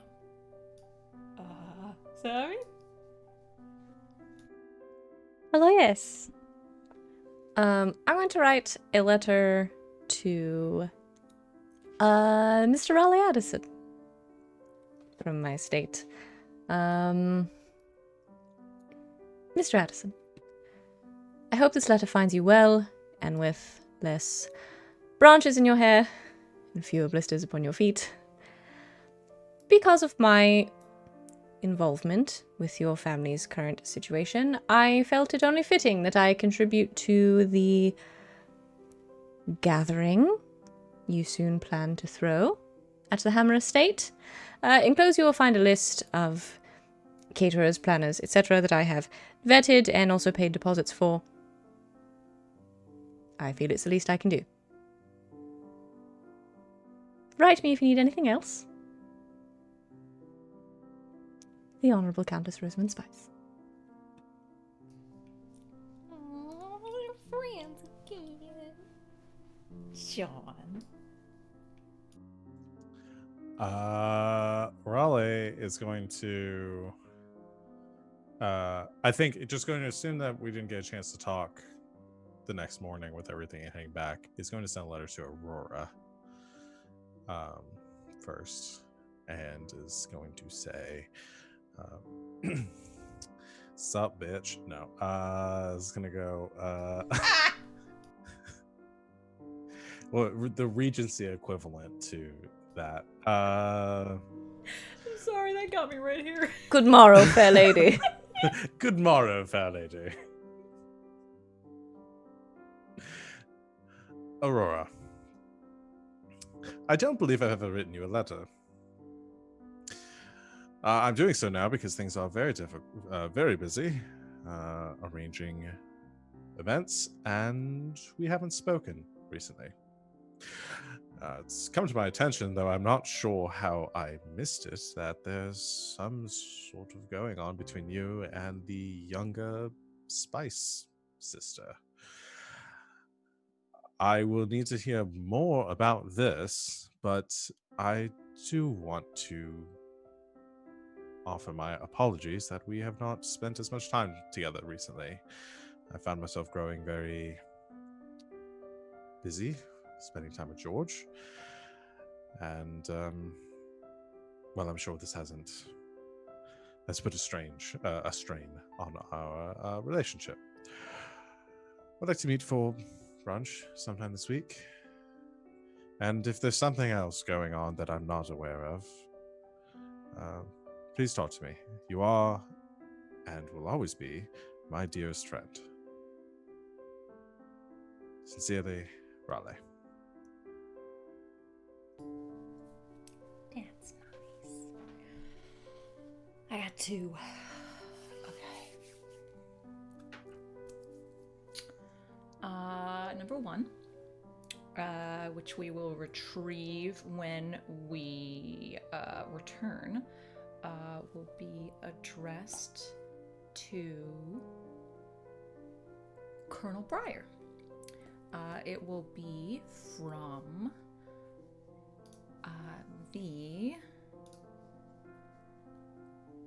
the Department of History at King's College of London, and it will state to the Honorable Colonel Annabelle Briar. I do apologize for this abrupt written introduction. I need to speak with you of a matter of the utmost importance at your earliest convenience. My name is Mr. Taylor Cunham. I am an assistant to Mr. Leonard Thorne. He is the head of our histories department here at the college, and he has been in talks with you, I believe, about a variety of items that may have been found within your mill. He told me it was a matter, again, of the utmost importance. I do wish to speak to you again at your earliest convenience. Please write directly. This is prepaid for an immediate post. Yours sincerely, etc., Mr. Taylor Khan. And for my second trick, Aurora will return the letter to Raleigh. My dear Mr. Addison, for as long as I have known you, and I have known you for a very long time, you can be rather thick, if I may say. I have no wish to discuss any tawdry details of my relationship with Miss Spice, because, if you may know, I actually care a great deal for her, so if you do not mind, I wish to keep those particular details to myself. In regard to your burgeoning relationship with Colonel Angus, I must reluctantly say that I do think he is a decent and honourable man and can hold his liquor, which I always do find to be a very admirable trait. In all sincerity, I think he's marvellous. And he can't be pushed around, which is definitely something that you require in any sort of company, myself included. In regard to this rift you've mentioned particularly, it's not something I can necessarily explain. I don't know. I guess I always assumed that, given there was no one else out there who could reasonably handle either you or myself, I did always assume we would just end up together, because we were bald and old. But then I found Mimi. It seems you found George. So, in all cases, I think both of us would find these arrangements more agreeable than just a thrown together sham marriage when we're both 45. Still, I guess I was a little angry at you for destroying my, well, now that I think about it, rather sad hopes. But, as I said, I'm sure I shall forgive you rather quickly, as I have much encouragement to do so. We shall have brunch, and you're paying. Love, Aurora.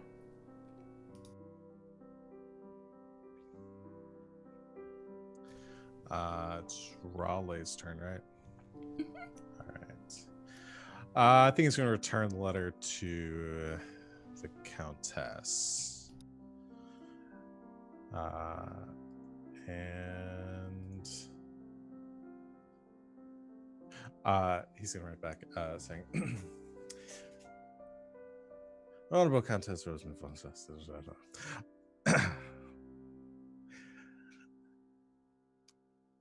I appreciate your offer and will graciously accept the arrangements you have made for the upcoming event to be hosted at my uncle's estate. I'm sure it will be one that they will speak about in tangent for ages. That being said, as I have some inside knowledge as to the outcome of this event, I am very much looking forward to seeing my cousin's actions once he has been named the legitimate heir to the Hammer estate.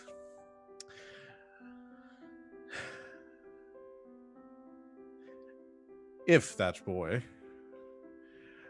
does not immediately make official arrangements between you and himself upon his bequeathal or bequeathance being bequeathed. Several scratches out.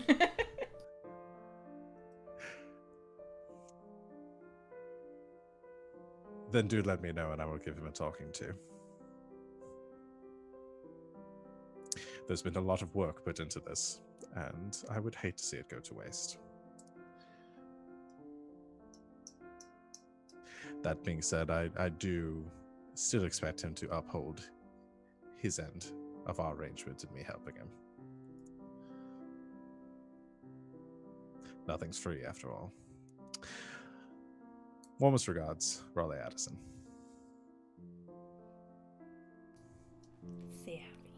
That's nice. She's going to write a letter to Miss Aurora Keating.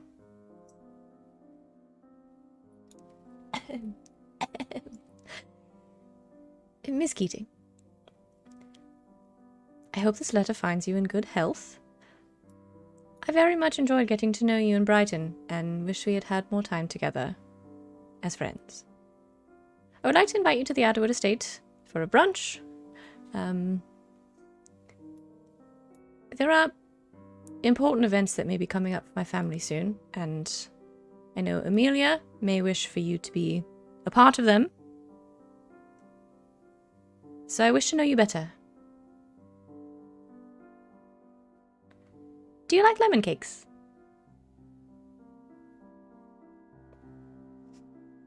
The Honorable Countess Rosamund Spice. You just see a flash of her like, ooh, yes.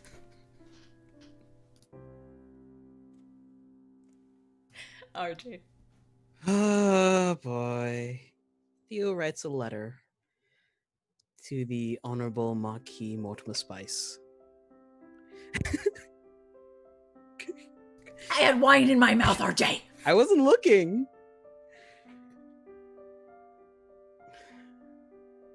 My name is Theophilus Wilmot. You might remember me from my days back in the orphanage when you visited. I thank you for your generous contributions yearly. And I hope this letter finds you in good health.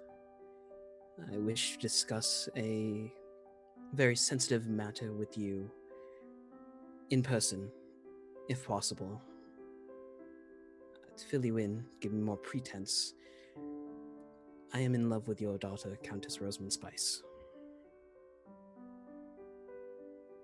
I have been for some years, and I have been courting her in secret. I don't wish this to be the case anymore. I wish to do so with your approval, and if you will allow me to plead my case. Shall we meet for brunch? In kind regards, T. Wilmont. I don't have any more letters, RJ. Yeah, and I have to follow that up. Ooh. We get back to comedy in that all those brunches are on the same day.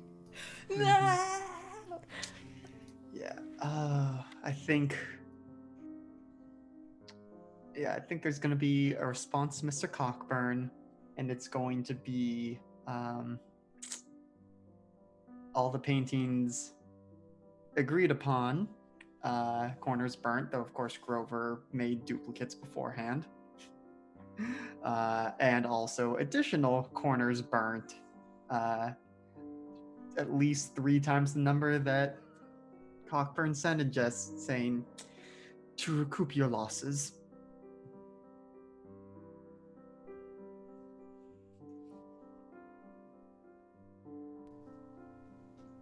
Okay, then. Damn, now I want another letter. Just the burn war between Cockburn. See what happens when you throw something down and someone doesn't have any letters left? Well done. Might be our best epistolary yet. Damn it. Alright, epistolary's done. It's done, I say. It's rumors and scandals time. No, we'll get to that later. Oh. It is now. It's upkeep time, friends. We don't do this very often, so let's just make sure. So, I believe after all of that, everyone has used their monologue token. Yes. I did not have. monologue. You have not monologued. Because I have a token left, and I heckin' was gonna use it earlier, and then I forgot. Raleigh Unless- monologued. Did I monologue? Yeah, you Yeah, in monologued the in the middle of the woods. woods. Oh, did I? Oh, Okay, you I didn't just mark it on down. your sheet. Mark I that did mark it on off. my sheet. There's like one thing to mark on the sheets, my dude. There's like one a rule. million things There's to like do. was in- one rule in this game. I think we all did monologues. We did lots of monologues. We did mini monologues even. I think we're good. We did so many monologues. There's so many monologues. So many mini monologues. Indeed. Oh my god. I have to take more tokens. Okay. I take more tokens. We could just not. No, I need more, and then all of you take one more. Just take one. We were laughing about how in the expansion, they mentioned something about why would you do something that would be detrimental to your character? You may run low on tokens. And we were like, how? That's not, no, just no, that's not a thing. We spend tokens to do detrimental things to our characters. Exactly. There's got to be a way to get rid of these tokens that Tokens. we don't know about. I don't have the most. I don't have the most. No, I think I do. Raleigh got some more tokens, and now he has the most. I think we just throw them at connections. That's how we get rid of them. There you go. Just get them. Yeah. They all It have has so them many all. too. They do have a though. lot. Well, we barely spend our own. for Forget them. connection tokens. I forget Amelia's they have them. maxed out. Yeah. Is. Amelia can do the fuck she wants. And she's gonna some. Anyway. You're gonna True need massive. facilitator approval, and you have the votes. Real quick review of our collaboration.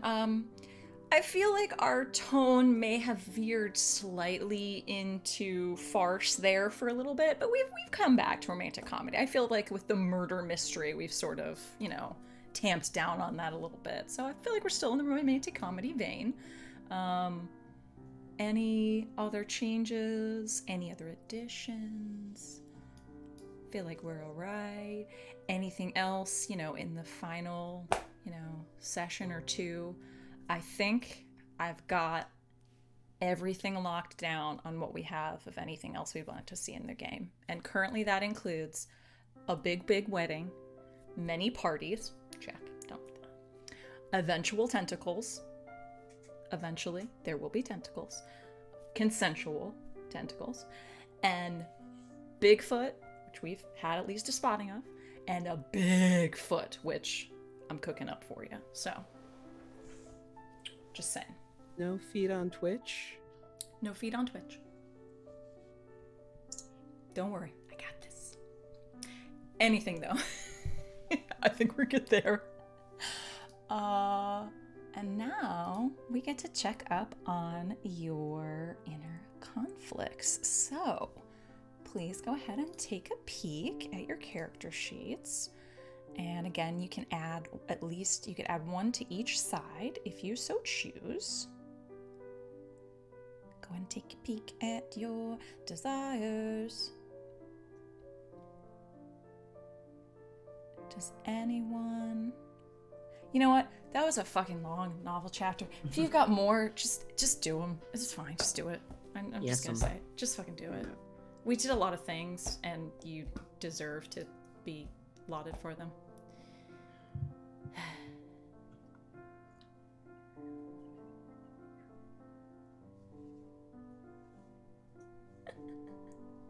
While I catch up on chat.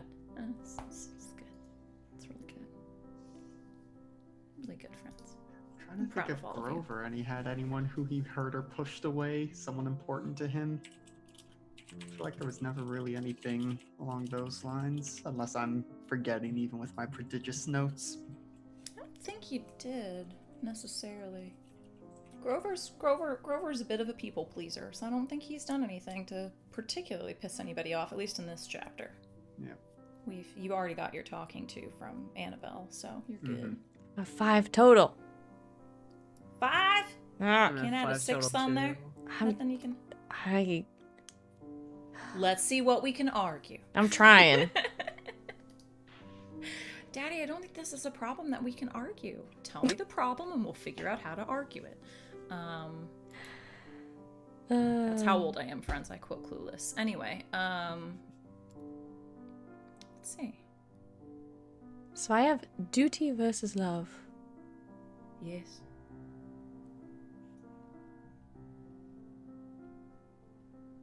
I mean, I feel like you've definitely taken action in pursuit of duty. Duty to your friends, duty to your station. Oh, that's fair. So that's your 6th, right? Yeah, that would be 6. Hey! I've done it. Could I You could did I make it! an argument? Would Raleigh Addison walking 10 miles on foot through the forest and hitchhiking to get the resident, would that be Uphill considered both ways in the snow. degrading his He reputation? fought off a in bear doing with a s- loose leaf notebook. Sound like my grandpa. Would that be yeah, which is a story, the way he's going to tell the story in the future? Would that be considered a degradation of like his reputation? I like- feel like, yeah. And I honestly, it was in pursuit of his obligation to not see to his friends and stuff, but also his desire to his desire, as it literally states, to restore his reputation, be forgiven by his former friend, looking for forgiveness and looking for like redemption. He kind of pursued both by doing that. So could I check both sides? Yeah. I was also going to say Okay. you hurt or pushed away someone important for you for your obligation of just leaving and going and running towards your mom. Well, that's you already kind of- 3 that I've checked for this one, so I don't know. I if don't should check care. it I think you again. should check that one too, because you did it, because it was a Okay. long All fucking right. chapter. Oh, look, you get one too. Anyone else? Would you say that Theo telling Rose... that you should do it? Just figure it out. I'm just gonna check all of them, okay? I've got Zach, 20 Zach. somehow. I got know. Abraham Lincoln for some reason. How's that even possible? Would Theo telling Rose about Mimi and Aurora be hurt? Like, was Amelia hurt by that? Or Do you want Amelia to have been hurt by that? maybe just a little? Then yes, she was hurt a little bit by that. That was duty. I've got 6 now. Oh, yay! That's the only one. Snitches Everyone get has our 6 daddy paying someone to give you stitches. Oh, but you said that Daddy would never do that. No, she said that your father would never kill anyone. Oh, I There's a understand the difference. distinction now. All right, friends. So we get to play with this thing that we haven't gotten to play with before. New toy.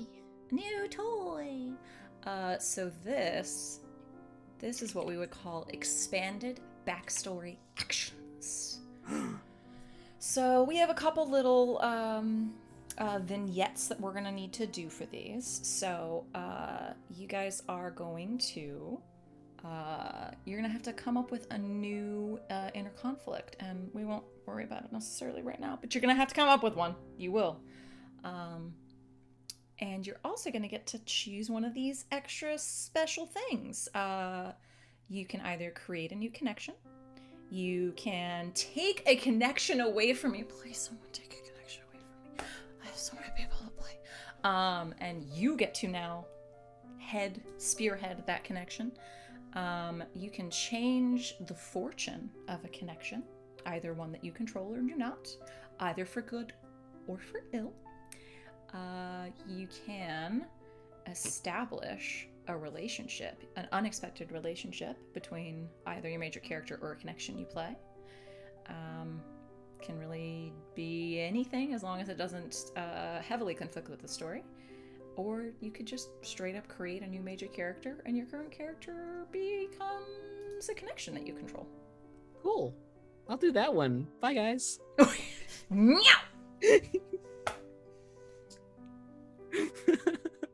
Let's go around. My father Sean. will hear about this.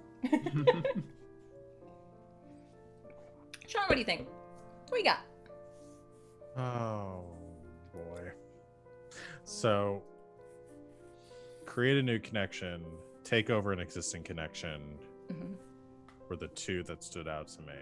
Okay. And I can't even remember what the others were at this point.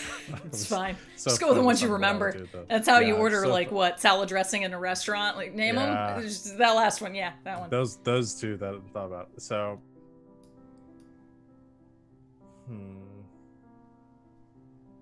Take a peek. I'm looking at the existing connections. Right now I play Vernice.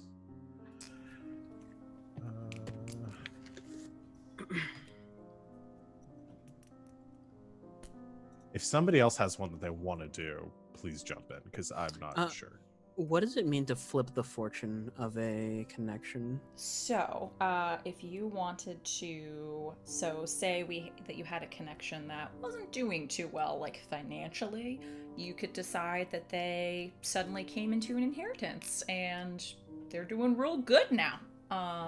Or someone that had a really large sum of money could lose it all. I don't know, gambling. I don't know, maybe. And that could go poorly for them. Lady Eliza Pemberley Shire has lost everything in the fire.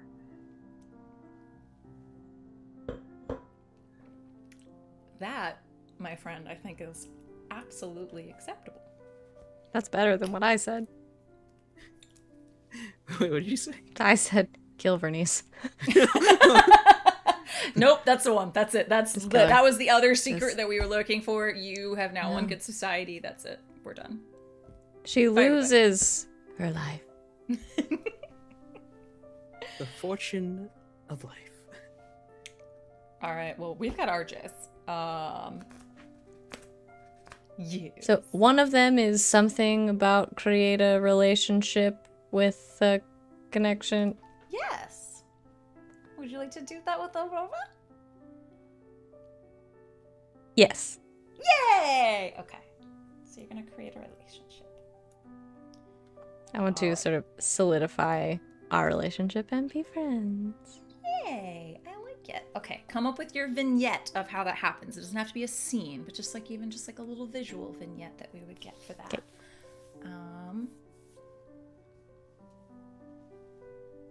Sean. Okay, I did just have an idea, because on the subject of creating relationships, creating a relationship between Vernice Keating and Erasmus Cockburn. They are made for each other. I'm so happy! I am What do you fine with this. I mean, since it does involve... Yes! All right, we'll have to figure out how they met each other.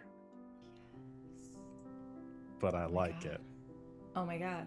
Does Cockburn come storming into town to track down Okay, I think he needs to come into town, storming in to find Grover, and somehow he serendipitously runs into Vernice Keating, and it's just... And that's it. They bond over their hatred of citrus. Yes. 100%. Okay, you think of your vignette. We'll figure it out. You standing there looking cranky. Me complaining to the waiter because I asked for water with no lemon. A match made in heaven. Right, me. I've fallen in love with you.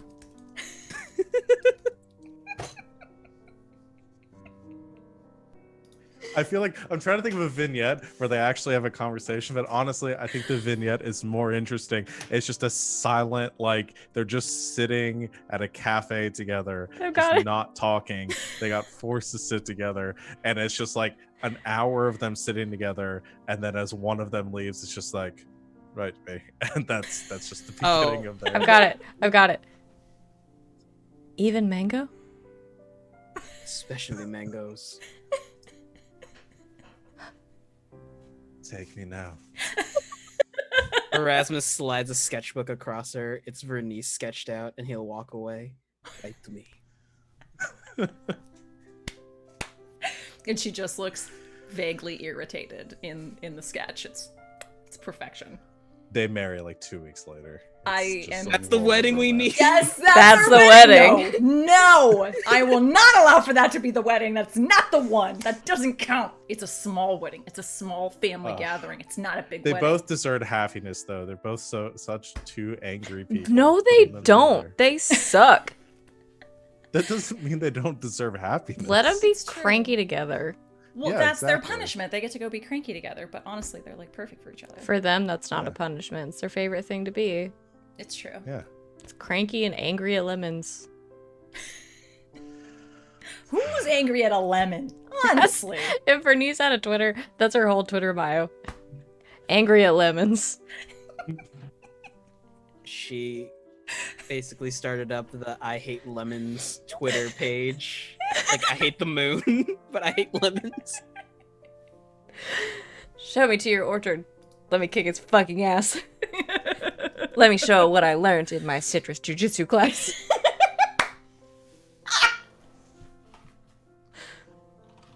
Romantic. Lemons grow on trees, right?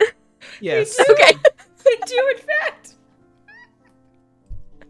I took a fucking Hail Mary with that one. My Yeah, that's Yaya good. had lemon trees in her garden. Oh, I love it so much. Alex, what you got? Do I need to spend a token or?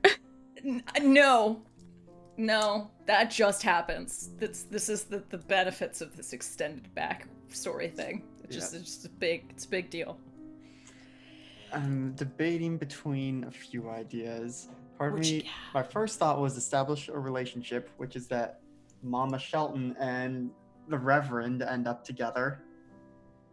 Just to see what that dynamic would be like. I mean, But- the Reverend is considerably older than Mama Shelton. Ah, okay. I mean, not fully aware. whatever. I mean, I'm just throwing that out there. But hey, she But- do her. I am also You can still looking get at. it. Silver Yeah. fox. I am also looking at taking over a connection to help ease Sid's load, but the main ones I was looking at may come up in a scene where, it would also be with, like I was looking at, maybe I take Benjamin Collingwood, but he's probably going to have to be in a scene with Miles Hammer soon, and having to bounce back between those two. You take who you want. I'm not the only one that needs to have to talk to people. Everyone else can talk to themselves too. But we love it when you talk to yourself. Thank you. I'm torn between taking Benjamin Collingwood or the Marquess. It's your choice. That could be fun. I gotta talk to two dads now? God dang it. Yep. Do you want to be my brother and my dad? Is Tonsham like... I'm not gonna make that joke, never mind. I will be. I'm probably from the state you were about to joke about. Oh. Yeah, I think I'll take over the Marquis, because then that way I will be both fatherly figures Theo has to talk to. Well, two of the three he has to talk to. Dad! I've invited 3 of my dads to the wedding! You did it! Now you win good society. Well done. Now it's greatest society. it's greatest. I think this I'm is the level meanest. 4. I've lost track of my own joke. All right, we have 4 now. Y'all need to do vignettes about how your inner conflict has resolved itself. Lady Pemberlandshire, the house burns down. She's crying. That's cool. Love it. Yes, it's done. Vernice and Cockburn. I think we've established that one. That one's pretty good. So we are gonna need at least a brunch vignette. What does the brunch vignette of the Countess and Aurora? It can just be like a visual vignette even. We don't even need to play it out. I just have a couple of things that I think she would have done like in preparation for it because she's trying really hard, if that's okay. But no, I think she goes to well, she probably asks Raleigh because he's spent a lot of time with her. She's trying to not talk to Amelia about it, but I think that goes to like Raleigh, not Vernice because she hates her, and just is like casually trying to figure out like what like foods and drinks Aurora likes to try to have those there just as a gesture of kindness. So I think she like purposely seeks those out, and then they have a nice brunch and maybe go for a ride. Okay. You fill your bellies with exotic things because she just likes the newest, weirdest thing. That's usually her favorite food. And then you have a laugh and chat and gossip and probably spend at least a good 15 to 20 minutes about how much Vernice sucks. And then you go for a ride. And it's lovely. It's legitimately lovely. And you're friends now. Yay! And, Alex, you take the marquee. He's yours now.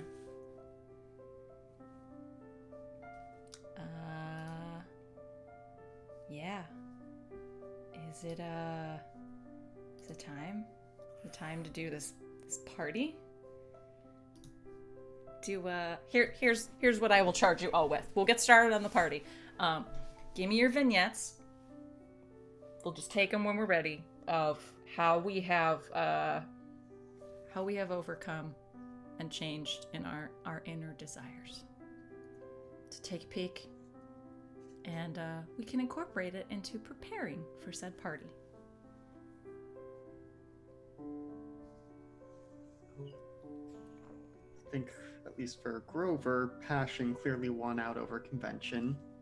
And it's just, everything gets painted. I think they have to stop him from painting some things at the Hammer Estate in preparation for the decorations, but he's like physically removed away by Annabelle to like sit and actually eat something.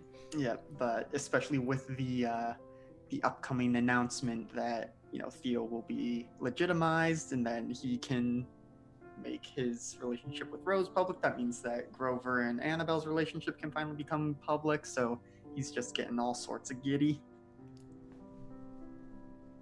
You can introduce her to your mama. Mm-hmm. Yeah, you introduce her to your mama. She was ready to fight for your honor, mother. Well, mostly my honor, but yours was there too. Well, it's a very honorable profession. She works for a living. Mm-hmm. Yes, I thought you'd like that bit. And that is pleased.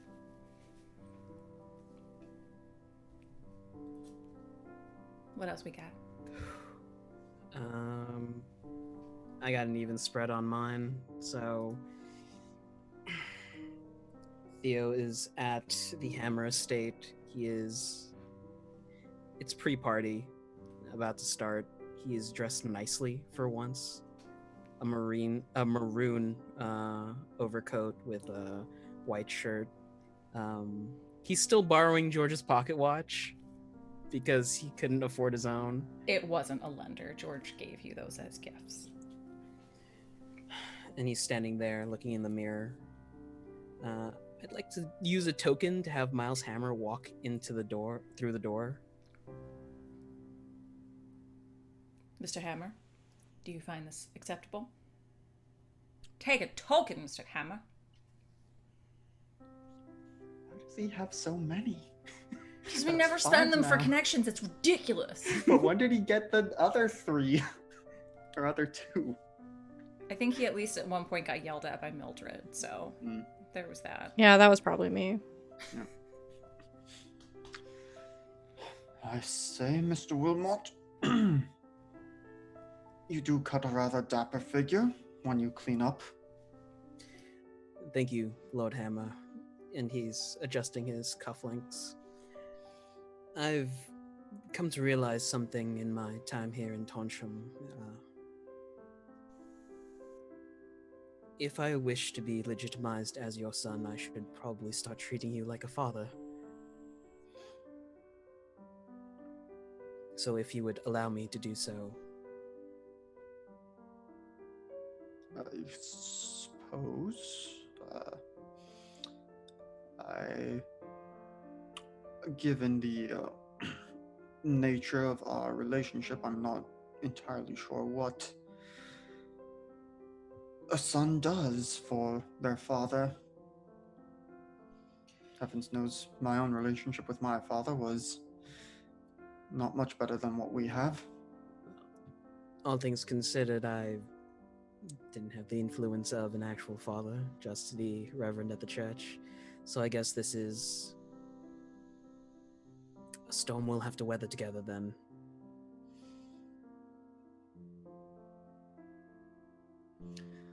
Well, I'll be around to weather it for a lot longer, thanks to your aunt. Right.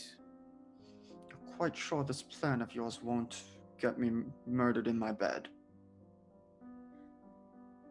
I'll send George up to keep you company. Right, he's the one with the cane? He's the one with the cane. Or would you rather Annabelle? She carries the saber. How about both? Both is good. Well, Father, I will see you downstairs, even though it might be brief. Yes, I will see you downstairs. Son, he goes for an awkward shoulder pat. It's baby steps, baby steps. See you in a bit, Mr. Wilmot. Love it. What do you think, Sean? For Raleigh, technically obligation won out with like actually tokens, but I think for Raleigh it was more of a convergence of the two and realizing that like that he could have both under the right circumstances. So I think for Raleigh it is a montage of several moments throughout the days or the time leading up to this party. Him speaking with his mother and getting her to take down the conspiracy board because we're going to resolve it. She doesn't need to have that, needs to clean her office. You worked so hard on it, though. But also, and I was thinking, I don't know what we take. I'm willing to spend one of my reputation tags for this. I have the well-connected as one of my positive tags. Maybe helping his mother making arrangements with like the proper like judiciary and law enforcement, things like that, to help get the wheels once we have like, so we can have witnesses at this party and set everything up so that this will be official. We'll have caught them and it'll be done with and everybody will be safe. I like that. So it's I'll spend that tag for this. Do it.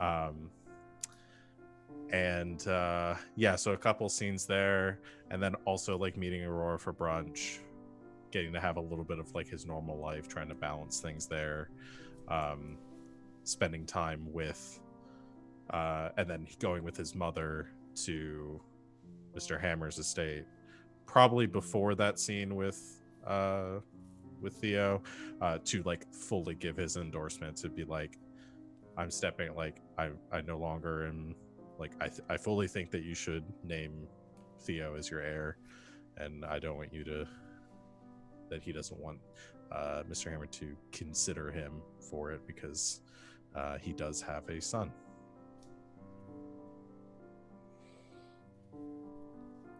And so Raleigh becoming more self-aware. Mostly. Mostly. I will notice you didn't bother to take down the naked portrait of yourself. No, that's still definitely up. Yeah. Yeah. Again, still Raleigh. Yeah. Just a Raleigh 2.0. I adore it. All right, friends. I think we need to set the scene for this party. We'll at least get to set the scene, and then we'll get to go through everything for next time, where we will have an LB. Okay. I don't know that we've had a grand event in Mr. Hammer's estate. I think maybe we were there for like a hot second. What does a dressed up Hammer estate look like? Ostentatious and gaudy as all get out.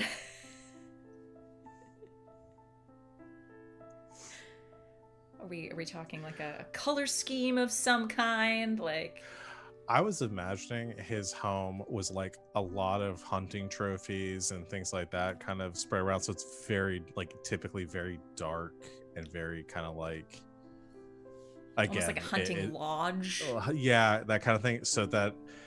But he refuses to have any of that moved. So it's just hanging a lot of wreaths on like heads mounted on walls and like putting like opening the curtains for the first time in several months. And yeah, I love that. I love that a lot. So large exotic animal heads festooned with flower wreaths and ribbons from maypoles and things like that, because we're getting into full summer now. Fully catered by the gracious donation of the Countess. The entire town is here. One, because everyone wants to know who Mr. Hammer has given his money to when he kicks it. And also, it's a huge fucking place. It's a big old party and a lot of food, a lot of drinks. I would like to throw in a token that it's such a big party that Mr. Hammer had to borrow some extra hands, so some help from Mildred's place, from the Adderwood. Are you amenable to that, Mr. Hammer? Yes. Excellent. Take another token. He's gonna need to spend these. So we have some of our Adderwood estate folks. So all of our favorite servants are running around, and also some of our servants who aren't so great. Because remember, some of them can be paid. Just saying. Anyway, so they're all there and they're helping out and they're serving food. Is there going to be like a formal affair? Like I heard something about an announcement at a balcony, like monarch style. Like how is this going to go? That was in passing. Maybe it's like partway through. There's like a hush that falls over the crowd, and Miles walks to like the center. Hush falls, and he goes for it. What do you think, Miles? Is this saying I should do that scene now, or is that what we think should happen? Yeah, that's what I'm asking. Yeah, is that the plan? Okay, so otherwise, yes. Can I put something out there to lead up to this? Just to Yes. cause drama? I'll spend tokens on myself, I don't care. Yes. Can I say, well, first of all, the Countess is dressed to the nines, probably too fancy. And I think purposefully, before the announcement happens, during the party, is seen on purpose in public with Theo sort of on her arm. Yes. Spend that token. You know what? Spend Give it to another token. Bernice. Yeah, Bernice, have it. You want two, you can have them. They're scratch and Thank you. sniff. They smell like lemon. Oh, boom! You could tell there's something going on because they are actually like in accenting colors. They prepared. But yeah, she's purposefully like, he's with me.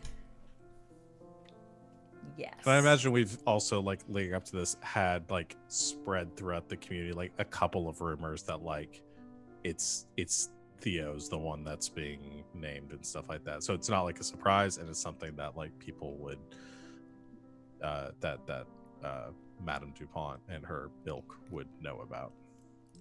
Definitely. So it's, again, obviously Mr. Collingwood is there and around. Again, like, he's not in the middle of the party, but you know he is definitely there. And because, I mean, she is among the community, she was invited. Eventually, Madame Dupont arrives. Ostentatiously dressed. You were worried about being overdressed, Countess. Nah. She's definitely overdressed. There's no such thing as being overdressed, darling. Did Theo and the Marquis have the talk already, or was that something we're gonna set to the side? Did they? I want to say yes for certain things. This is the happy Yeah. dance. Yes. Mhm. We're time jumping. I like it. What are we doing, Sean? I'm the one who took over the marquee. Oh no. no, I need him to say something. Time really quick. break. There we Time go. break. There it is. There. Time That's- break. That's what I needed. Continue. Sonic's in the time break, y'all. Ayo. How do you approach the Marquis, Theo? He had asked to meet him over at brunch, and if he had reciprocated the invitation, he would have come dressed as best as he could. Yep. I'm looking back for the session where Rose went to her dad and's like, hey, can you make me not marry Vernice? Because I'm trying to remember the details of that conversation. He just wanted her to be happy. Yeah, I wrote him a letter Right, yeah. saying, Bernice is courting me. Listen, Dad, she sucks. She's gonna come to you. Please tell her no. Just tell her no. That's essentially I'm the not gist into of it. that. And he was like, I just want you to be happy. You're my absolute favorite. And whatever. I trust your judgment implicitly. Okay, but yeah, having received Theo's letter, it probably takes longer than you might have hoped to get a response. But eventually one does come inviting you to brunch. Because apparently the only meal at the what is it, the Adderwood Estate is brunch. It's a law. Yeah. But yes, invites you in. Though it's a more reserved brunch served in his study. He's definitely still doing a power play here. But Mr. Wilmot, yes, do come in. Come join me. I'm having the servants bring brunch up here. Marquis Spice, it's good to see you. And it is a pleasure to... Well, I suppose we have met before, but to really speak with you for the first time. He'll stand awkwardly at his seat and like just wait there to be told to sit. Yes, please sit. The food will get cold. Unless you want to bend over and eat it. No, sorry, I just...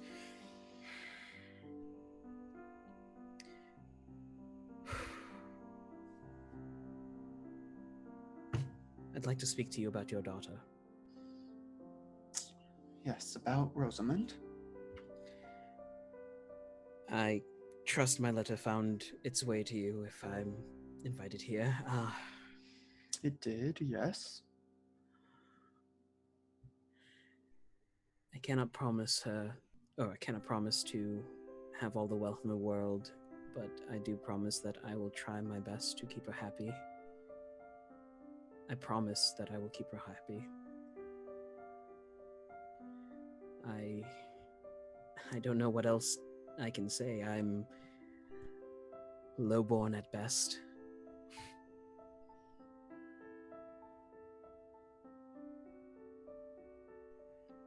I do love her, sir.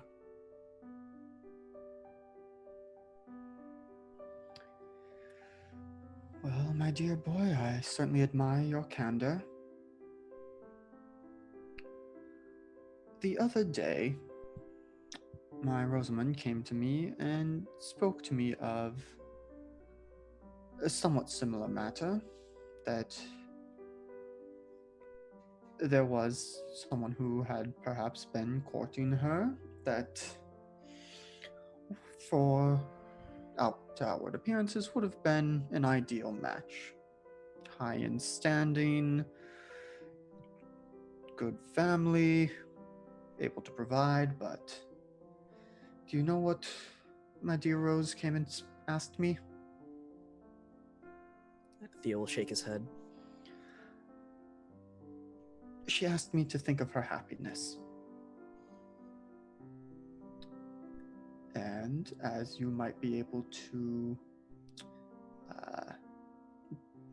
insinuate, that particular suitor was not successful.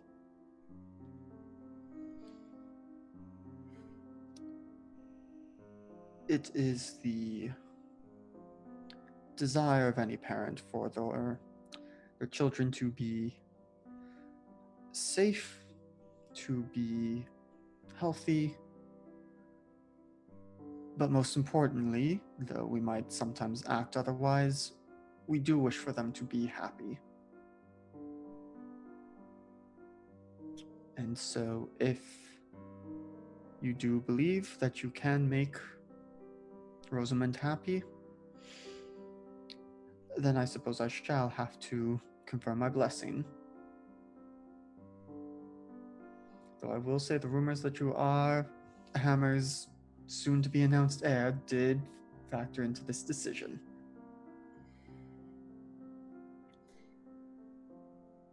Well,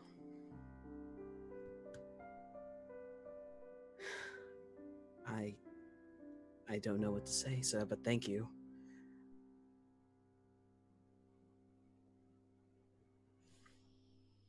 Are you going to have your bacon? It's going to get cold. Oh, sorry.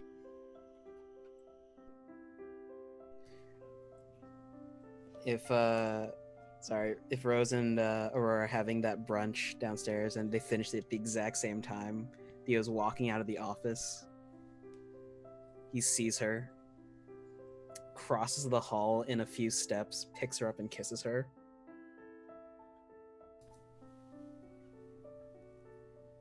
Please continue. I'm loving the view. My apologies. Why are you in my father's office? Why are you kissing me in his hallway?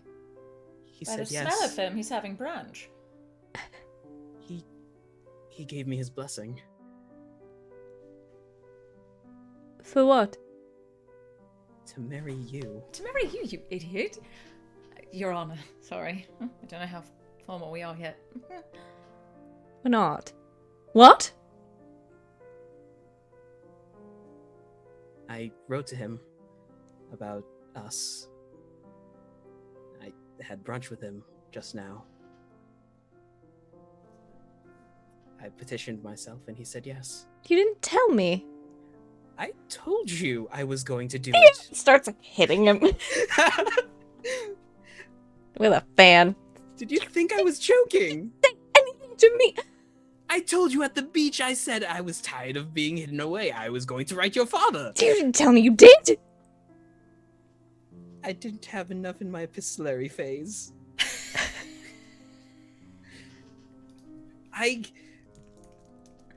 I'm sorry, I was very strung up.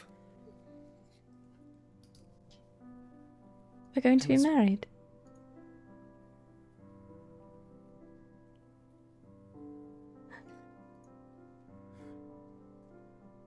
We're going to be married. We're going to be married.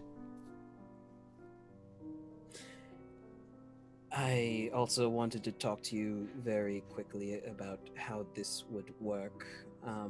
Considering I'm only getting the title, maybe it would be best if I married into your family.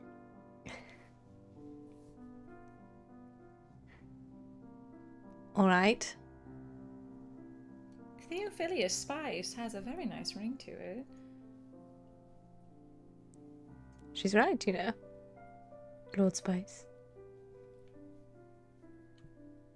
It's like, Count Spice? I don't. Aurora. I think it's going to. It's take, not that funny. It's going to take a lot Slightly of funny. time for me to get used to that. Hmm. Just Theo will do. While you get used to all of that, I have some lovely news to impart to my sister. No, wait. She goes laughing down the hallway. We should send her a lemon cake. I'm way ahead of you.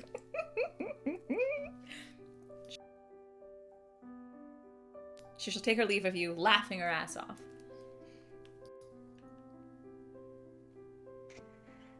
This isn't a joke, right? Nope.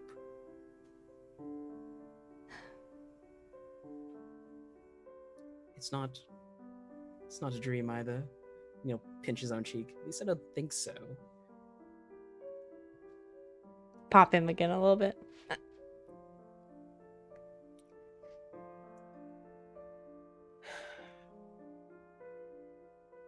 We're getting married. I've got to get a dress. I've got to talk to caterer. I've got to talk to Father Reverend Hammond. Do you think he'll do the ceremony? I doubt he'd say no. Shoot. Who do I ask to be my best man? Riley or Grove? Both. Both. Both is good. Groomsmen. Riley, Grover, George. Greybeard. No. Hold on. Oh, no. Does Annie stand on your side or mine? I think Annie would stand. It depends. Is she wearing a dress or pants in this situation? I'll let her choose. We'll let her choose. We've got a lot of planning to do. My stomach hurts. Oh, Do you want to have a drink? yes. There might be some mimosas left, but I did leave Aurora alone for about 10 minutes, so I'll have to check.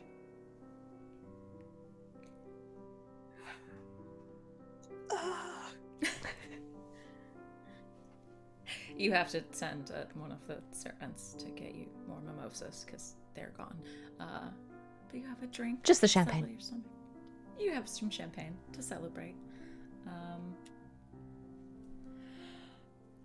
I want to leave you with this before we get out of here because we're running over time, but it's very important. We have to set this up properly. We get to that part of the party where you have been cued, Mr. Hammer, to give your speech. And we'll get to that speech for next time. I'll give you time to come up with it. But I'm gonna throw a token down. And it's gonna be this. I'm gonna throw a token that as Mr. Hammer toasts to who he names as his next heir, Raleigh, you realize that because you've got this all in the brain because of your mother, you realize that somehow his drink has been poisoned. And you figure it out just as he's about to take his drink. I will offer you both tokens. Mr. Hammer, Mr. Addison, do you accept these tokens? These poisonous little tokens? I mean, absolutely. Yes, but now I have to figure out because that I'm already at the limit. The limit does not exist. The limit does not exist. The limit does not exist. Excellent. So that's what I will leave you on. I will leave you on that lovely cliffhanger of everyone's going into cheers, they're excited, they're cheering, and you just have that moment of, wait a minute, who's that? Where did they That just went to- Holmesian oh, moment yeah. that I see somebody walking out, and I see like the indentation in their breast pocket, and I like line the first time that Raleigh's been sober enough to have one of these. Exactly. Yeah. And it all connects back to, and you see peeking, just also cheering and pretending like nothing's going on, but having a very strong eye on it.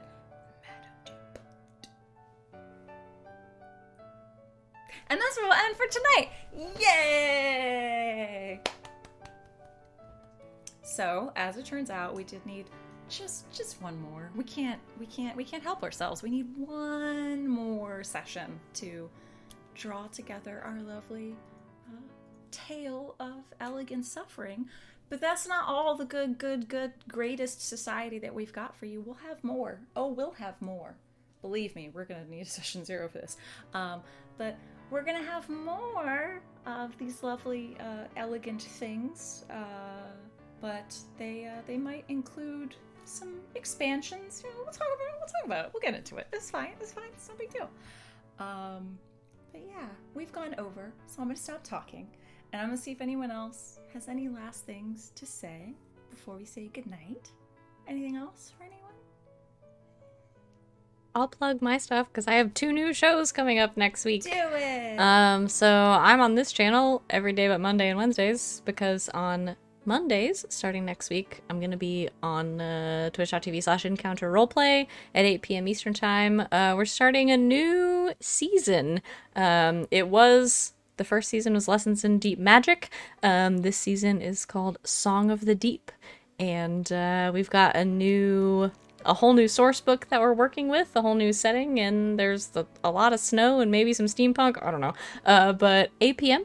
Eastern Time on Monday for the first episode. Same characters, new setting.